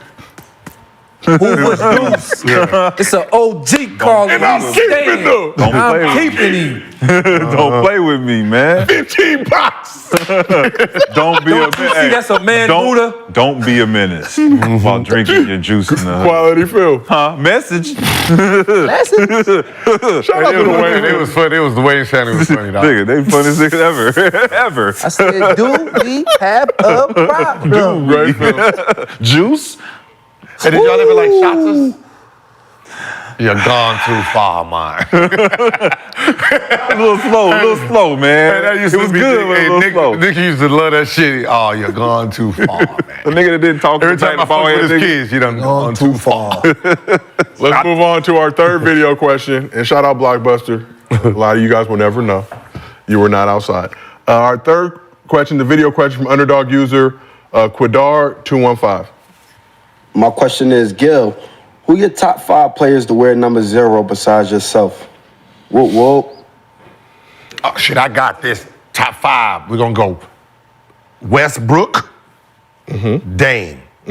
Right? Careers, like overall careers, right? Your top 5 players to wear number 0. Dame, Tatum at 3, Love at 4. Who has longevity? Drummond? Did Drummond? Drummond played most of his career in 0, right? Yeah, so those would be mine. Okay. That's 4. No Orlando Woolridge? No Orlando Woodruff. Was that double 0 or that was regular 0? Regular 0. Wait, hold on. I said Orlando Woolridge. No, I said Tatum. No, I said Westbrook. Tatum, Westbrook, Dame, Love, and Drummond. Duckworth. That's 5. That's my 5. No love for Tyrese Halliburton? No Duckworth? Played 2 years. Gil doesn't matter. His career ain't better than Drummond's right now. I'm just saying. I'm talking about the hottest. We're not talking about the hottest niggas right now. Nah, you right, We're talking bro. about Stand career. on it. Gil, Oliver right. Miller. Oliver Miller. Drummond got like a Hall of Fame resume. Like, Better than Drummond. You ain't rolling with Oliver Miller? Better than Drummond. Sheesh, man. Better than Drummond. Not better than Drummond, bro. Not better than Drummond. Oliver Miller? Shit, I'm sitting there. If you add me in there, I'm sitting there like probably right at 5. Ooh. Robert Parrish? That was double 0. Doubles. That was double. Like that's what I said. Like even if I had myself, I'm probably what? Maybe right in front of Drummond. Maybe. And that's only because I got 3 All NBAs. And the name Agent 0 is. Yeah, like so, like I will be behind. I will be behind Love in like career. You said Dame, right? And he's second. behind Westbrook. Your list: Westbrook, Tatum, Dame, Kevin Love, Andre Drummond. Who's the sixth man coming off the bench? He said Kevin Love, disgusting. At 4? Ugh. The fact that you even said that was like, wow. What? Kevin Love can't get no love? Hell He gives nah. Arena? Presented by Underdog? Hell nah. Because I throw Maxey in there. Real Kevin Love was number 42. Yeah, absolutely. When he was in He was Minnesota. trash too. What? Yeah, fuck Kevin Love. Oh, man. Don't fuck with that nigga What's like going on?